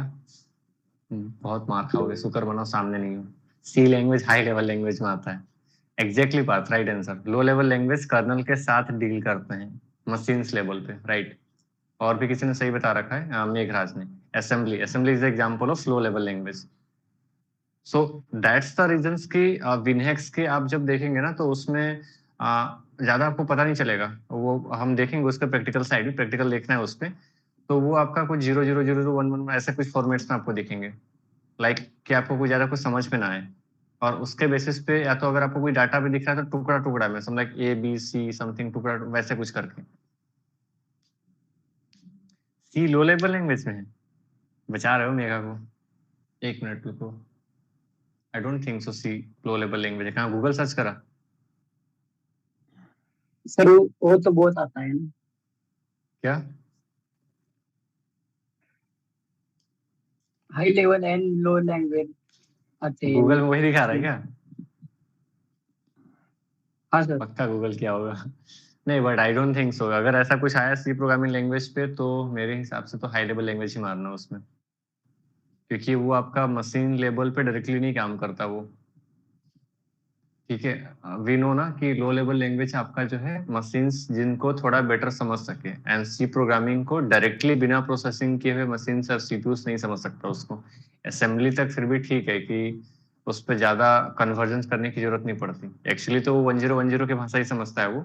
एंड सी मुझे लगता है कि फार बहुत दूर है वो लो लेवल लैंग्वेज से दूर। So we can't like consider, मतलब मेरे हिसाब से तो ऐसे ही लगता है। बाकी अलग अलग लोगों की एक्सपर्टीज अलग है, जहां तक मेरे नॉलेज है। अब मेरे जस्टिफिकेशन कुछ इसी तरीके से है, जो अगर बेसिक में लॉजिक के हिसाब से जाऊं तो। देखो कई बार पता है क्या, कई बार ये होता है ना कि मे भी आप गलत होते हो सही होते हो। जैसे मैं 10th वगैरह पे कुछ बना रहा था, तो कुछ आंसर्स आ रहे थे मेरे, और मेरी एक थोड़ी सी बुरी आदत है। तो मेरे आंसर्स आए, मैंने बिल्कुल सही तरीके से स्टेप्स वगैरह फॉलो करे, एंड मैं मार्क कर रहा था कि जो भी जो आंसर दिए गए हैं उसमें वही गलत है, मैंने सही बना रखा है। तो ये आदत का कुछ कहीं होगा, कुछ फायदा होता है कुछ नुकसान होता है, कुछ जगहों पे मैं गलत मार के आ जाऊंगा आंसर वगैरह। बट हाँ, यहाँ पे मुझे यही लग रहा है, इसको एक बार अच्छे से देख लेना। चलो हम आगे बढ़ते हैं उसमें। मेरा मोटो ये सी लैंग्वेज से नहीं था। सी लैंग्वेज से नीचे जिन्होंने असेंबली दिया, असेंबली से काम था मेरा। और असेंबली से अगर और नीचे आएंगे, तो उसको लेके हमारा जो विनहेक्स जो है उस पे काम करता है। हमारा लो लेवल लैंग्वेज का मतलब ही वही होता है कि जिसको आम इंसान को समझने में दिक्कत हो और मशीन को समझने में इजी हो। But C language we can clearly understand. So we can't like say कि वो मशीन की लैंग्वेज है। लो लेवल लैंग्वेज जिसको कि मशीन लैंग्वेज बोला जाता है, ठीक है। और सी लैंग्वेज को डायरेक्टली मशीन नहीं समझ सकता। तो हाँ, तो अभी हम ना थोड़ा सा डिफरेंस देख रहे थे उसमें, अभी आगे बढ़ते हैं थोड़ा, इस पे देख रहे थे। सो टीएसके और विनहेक्स इज देयर, पहले उसको देखते हैं थोड़ा सा। अभी इसका क्या डिफरेंस है, जैसे आपको ऑटोप्सी में पूछा गया, तो autopsy is a graphical interface. We have a graphical interface, we can use that. Similarly if you are using the TSK ना, so this is the command line. ये आपका कमांड लाइन में भी काम करता है, वैसे तो इसका भी जीवाई आता है, बट ठीक है। Most common we can use. ये किस चीज के लिए करता है, ये आपका इन्वेस्टिगेशंस ऑफ वॉल्यूम और like file system data. But इसके फीचर्स की हम बात करते हैं। फीचर्स की अगर हम बात करें,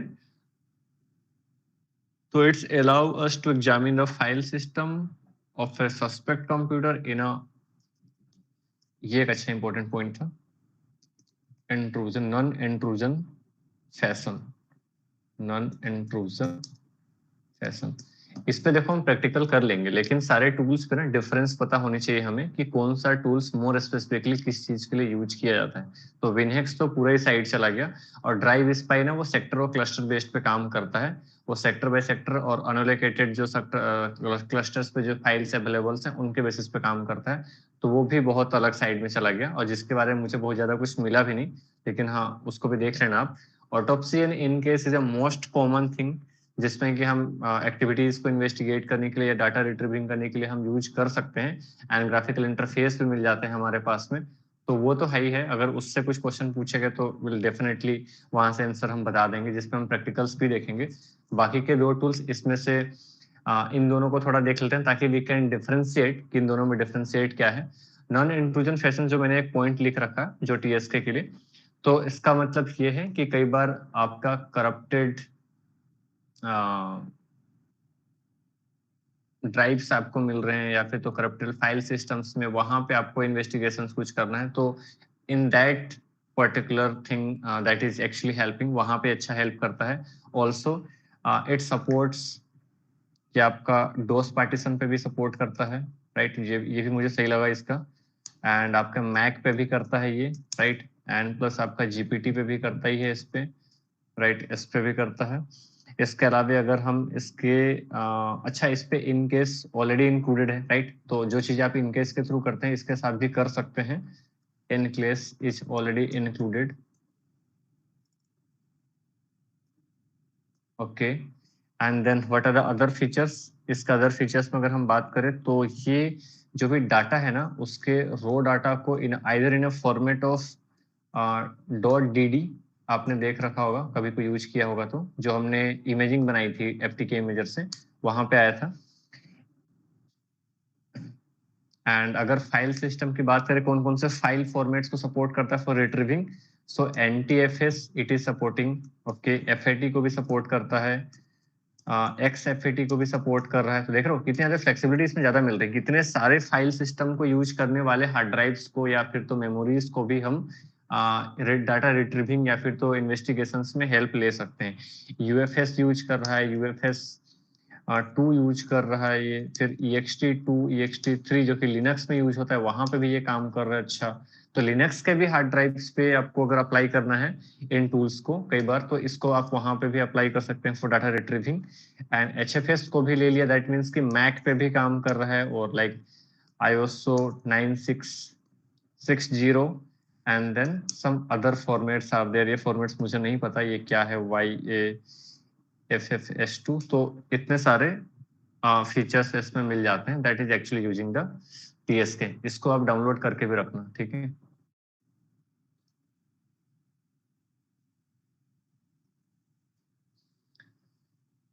तो ये आपका किट डाउनलोड पे जाना, ऑटोप्सी का ही सपोर्टेबल है, मैंने बताया ना, ऑटोप्सी और आपका वो इनकेस दोनों ही इस पे आ जाते हैं, तो इस पे क्लिक करना और इसका डाउनलोडिंग करके रखना, फाइंड बाइंड करके सब जिधर से भी मिले, ठीक है।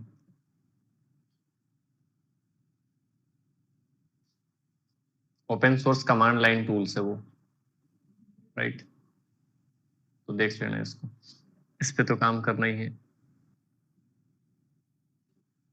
इसके तो इसके अंदर इनसाइड में ही हम ऑटोप्सी और लाइक इन केस दोनों को ही देखेंगे, ये पूरा का पूरा कंबाइंड टूल किट है। Okay, another one is we are discussing about the WinHex। So WinHex is a hexadecimal editor, और इसलिए मैंने बताया इसको देखने के बाद हमारे 1-2 क्वेश्चन जो भी हम देख रहे थे हेक्साडेसिमल एडिटर के बारे में, वो चीजें क्लियर हो जाएंगी इसको यूज करने के बाद में। Okay, used for the computer forensics, data recovery, and basically this is used for low level data processing, right. तो अभी हम उसमें अप्लाई नहीं कर सकते हैं उसको कि बहुत ज्यादा वो लो लेवल डाटा प्रोसेसिंग में ऑटोप्सी या इनकेस वगैरह हमारा काम करता है, but in that WinHex is actually working on that and IT security पे, so that is the major role. तो इस पे थोड़ा थोड़ा डिफरेंसेस याद रखना। अब किसी एक लाइन 2 लाइन करके डेफिनेशन कुछ लिखा गया and they are asking for like choosing one option कि इस तरीके से कौन काम करता है, तो हमें स्मार्टली चूज करना है कि either autopsy will be the right answer और लाइक इन केस और लाइक आपका ये पूरा का पूरा टूल किट और लाइक WinHex, ओके।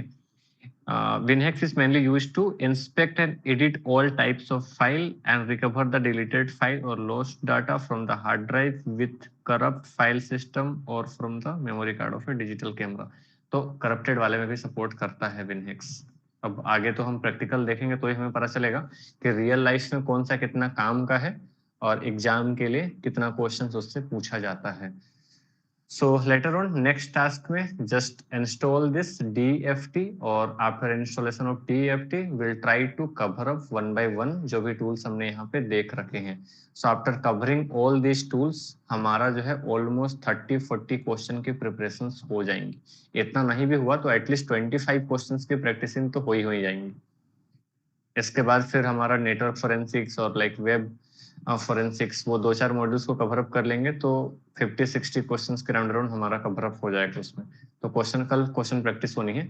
उसके बाद हम DEFT में कोई 1-2 टूल से स्टार्ट करेंगे। इधर इनमें देखना हमें सारा ही है पूरा। विनहेक्स को तो डिटेल में देखना है, इधर ऑटोप्सी और इनकेस भी डिटेल इसमें देखना है, और ये इसके अंदर में ही सारा कुछ आता है ऑटोप्सी और इनकेस, तो वो तो हम देखेंगे ही देखेंगे। और सेपरेटली अगर कुछ और हमें मिलते हैं इसके फीचर्स या फिर कुछ और ऑप्शंस, तो उसमें वो भी देख लिया जाएगा। चलो, सो ओवरऑल हमारा this is the conclusion of the understanding of file system and hard disk. ये हमारा कंक्लूड होता है, क्योंकि इसके बाद हमारे टूल्स वगैरह स्टार्ट होंगे। तो मुझे एक बार देखने दो, जो मैंने PDF शेयर करे हैं उसमें आप पढ़ लेना इसको। ठीक है, तो इसमें सेकंड मॉड्यूल्स की अगर हम बात करें, सेकंड मॉड्यूल्स हमने क्या क्या पढ़ा। सेकंड मॉड्यूल्स में हमने कवर अप करा था, दोबारा से बता रहा हूँ, अंडरस्टैंडिंग द फाइल सिस्टम में एक तो हमने मैक ओएस, विंडो और लिनक्स में कौन कौन से फाइल सिस्टम सपोर्ट करते हैं वो पढ़ा था, किस पे बेस्ड है, लाइक यूनिक्स पे और लाइक विंडोज एंटी कर्नल पे, या फिर तो किस पे, लाइक उसके उसके फिर फाइल सिस्टम के फीचर्स पढ़े थे हमने, कौन से फाइल सिस्टम में क्या सिक्योरिटी मिल जाती है, क्या हैंडलिंग मिलता है हमें, जिसपे कि हमने NTFS एंड FAT32 वगैरह वगैरह के बारे में पढ़ा भी था उसमें। राइट नाउ NTFS यूज हो रहे हैं। फिर हमने एप्पल एंड लिनक्स के डिटेल्ड फाइल सिस्टम को भी पढ़ रखा था उसमें, लाइक विंडोज में भी FAT12 में, जो कि फ्लॉपी डिस्क में यूज होता है, ऐसे कुछ बेसिक्स क्वेश्चन, कितनी साइज कैपेसिटी होती है वो देख रखा था। राइट, एंड देन हमने क्या देखा था, ठीक है, बस डिटेलिंग में देखी थी हमारा लिनक्स फाइल सिस्टम के कि कितने कितने साइज कैपेसिटी होती है। Right now in a Kali Linux ext4 is using, तो वो हम यूज कर रहे हैं। एंड देन हमने आज सिर्फ हार्ड डिस्क में ये देखा कि हार्ड डिस्क किस तरीके से चलती है, उसमें प्लेटर्स क्या होते हैं, ट्रैक्स क्या होते हैं, स्पिंडल्स क्या होते हैं, क्लस्टर्स क्या होते हैं, सेक्टर्स क्या होते हैं। उसके बेसिस पे 2 सिनेरियो बेस्ड क्वेश्चंस हमने देखे अदर देन थ्योरेटिकल पोर्शंस। और उसके बाद फिर हमने डिस्क पार्टीशंस में primary partition and extended partitions के बारे में थोड़ा सा समझा। एंड जीपीटी एंड एमबीआर में हमने ये जाना कि एडवांटेजेस ज्यादा जीपीटी के साथ में है। क्यों? क्योंकि जीपीटी में हमारे मल्टीपल पार्टीशंस करने में हेल्प मिल जाते हैं, और सिंगल पार्टीशंस की स्टोरेज कैपेसिटी ज्यादा हो जाती है। यूईएफआई और लेगेसी में भी हमने जाना कि लेगेसी एंड एमबीआर को बाद में रिप्लेस करके जीपीटी एंड यूईएफआई के साथ में हम यूज कर रहे हैं। And then we have covered the booting process. Booting process में सिर्फ 2 पॉइंट्स हमने डिस्कस करे, cold boot and warm boot. Cold boot में हमने कवर अप करा कि हमारा जब भी सिस्टम को स्टार्टिंग से हम जब पावर ऑन करते हैं तब वो हमारा कोल्ड बूट या हार्ड बूट में आता है। एंड देन वार्म बूट हमने समझा कि वार्म बूट हमारा तब है जब सिस्टम को इंस्टॉल करने, सॉरी, कोई प्रोग्राम या सॉफ्टवेयर को इंस्टॉल करने के दौरान हमारा सिस्टम रिस्टार्ट होता है, या फिर तो एरर इनकाउंटर होने की वजह से अगर वो होता है तो हमारा वार्म बूट होता है। And then we have discuss a basic idea about like what are the famous tools used for retrieving the HDD और SSD, जहाँ पे कि इन सारे टूल्स के हमने सिर्फ नाम देखे और एक बेसिक डिफरेंस कि इनमें जो है किस तरीके से काम करे जाते हैं। बाकी इन टूल्स को यूज करेंगे तो थोड़ी ज्यादा और क्लियरिटी आएंगी, बेटर देन डेफिनेशंस। हो सकता है डेफिनेशंस में कुछ और चीजें भी हो, वहां से कुछ और ज्यादा एक्सप्लोर वगैरह हो। ठीक है, चलो।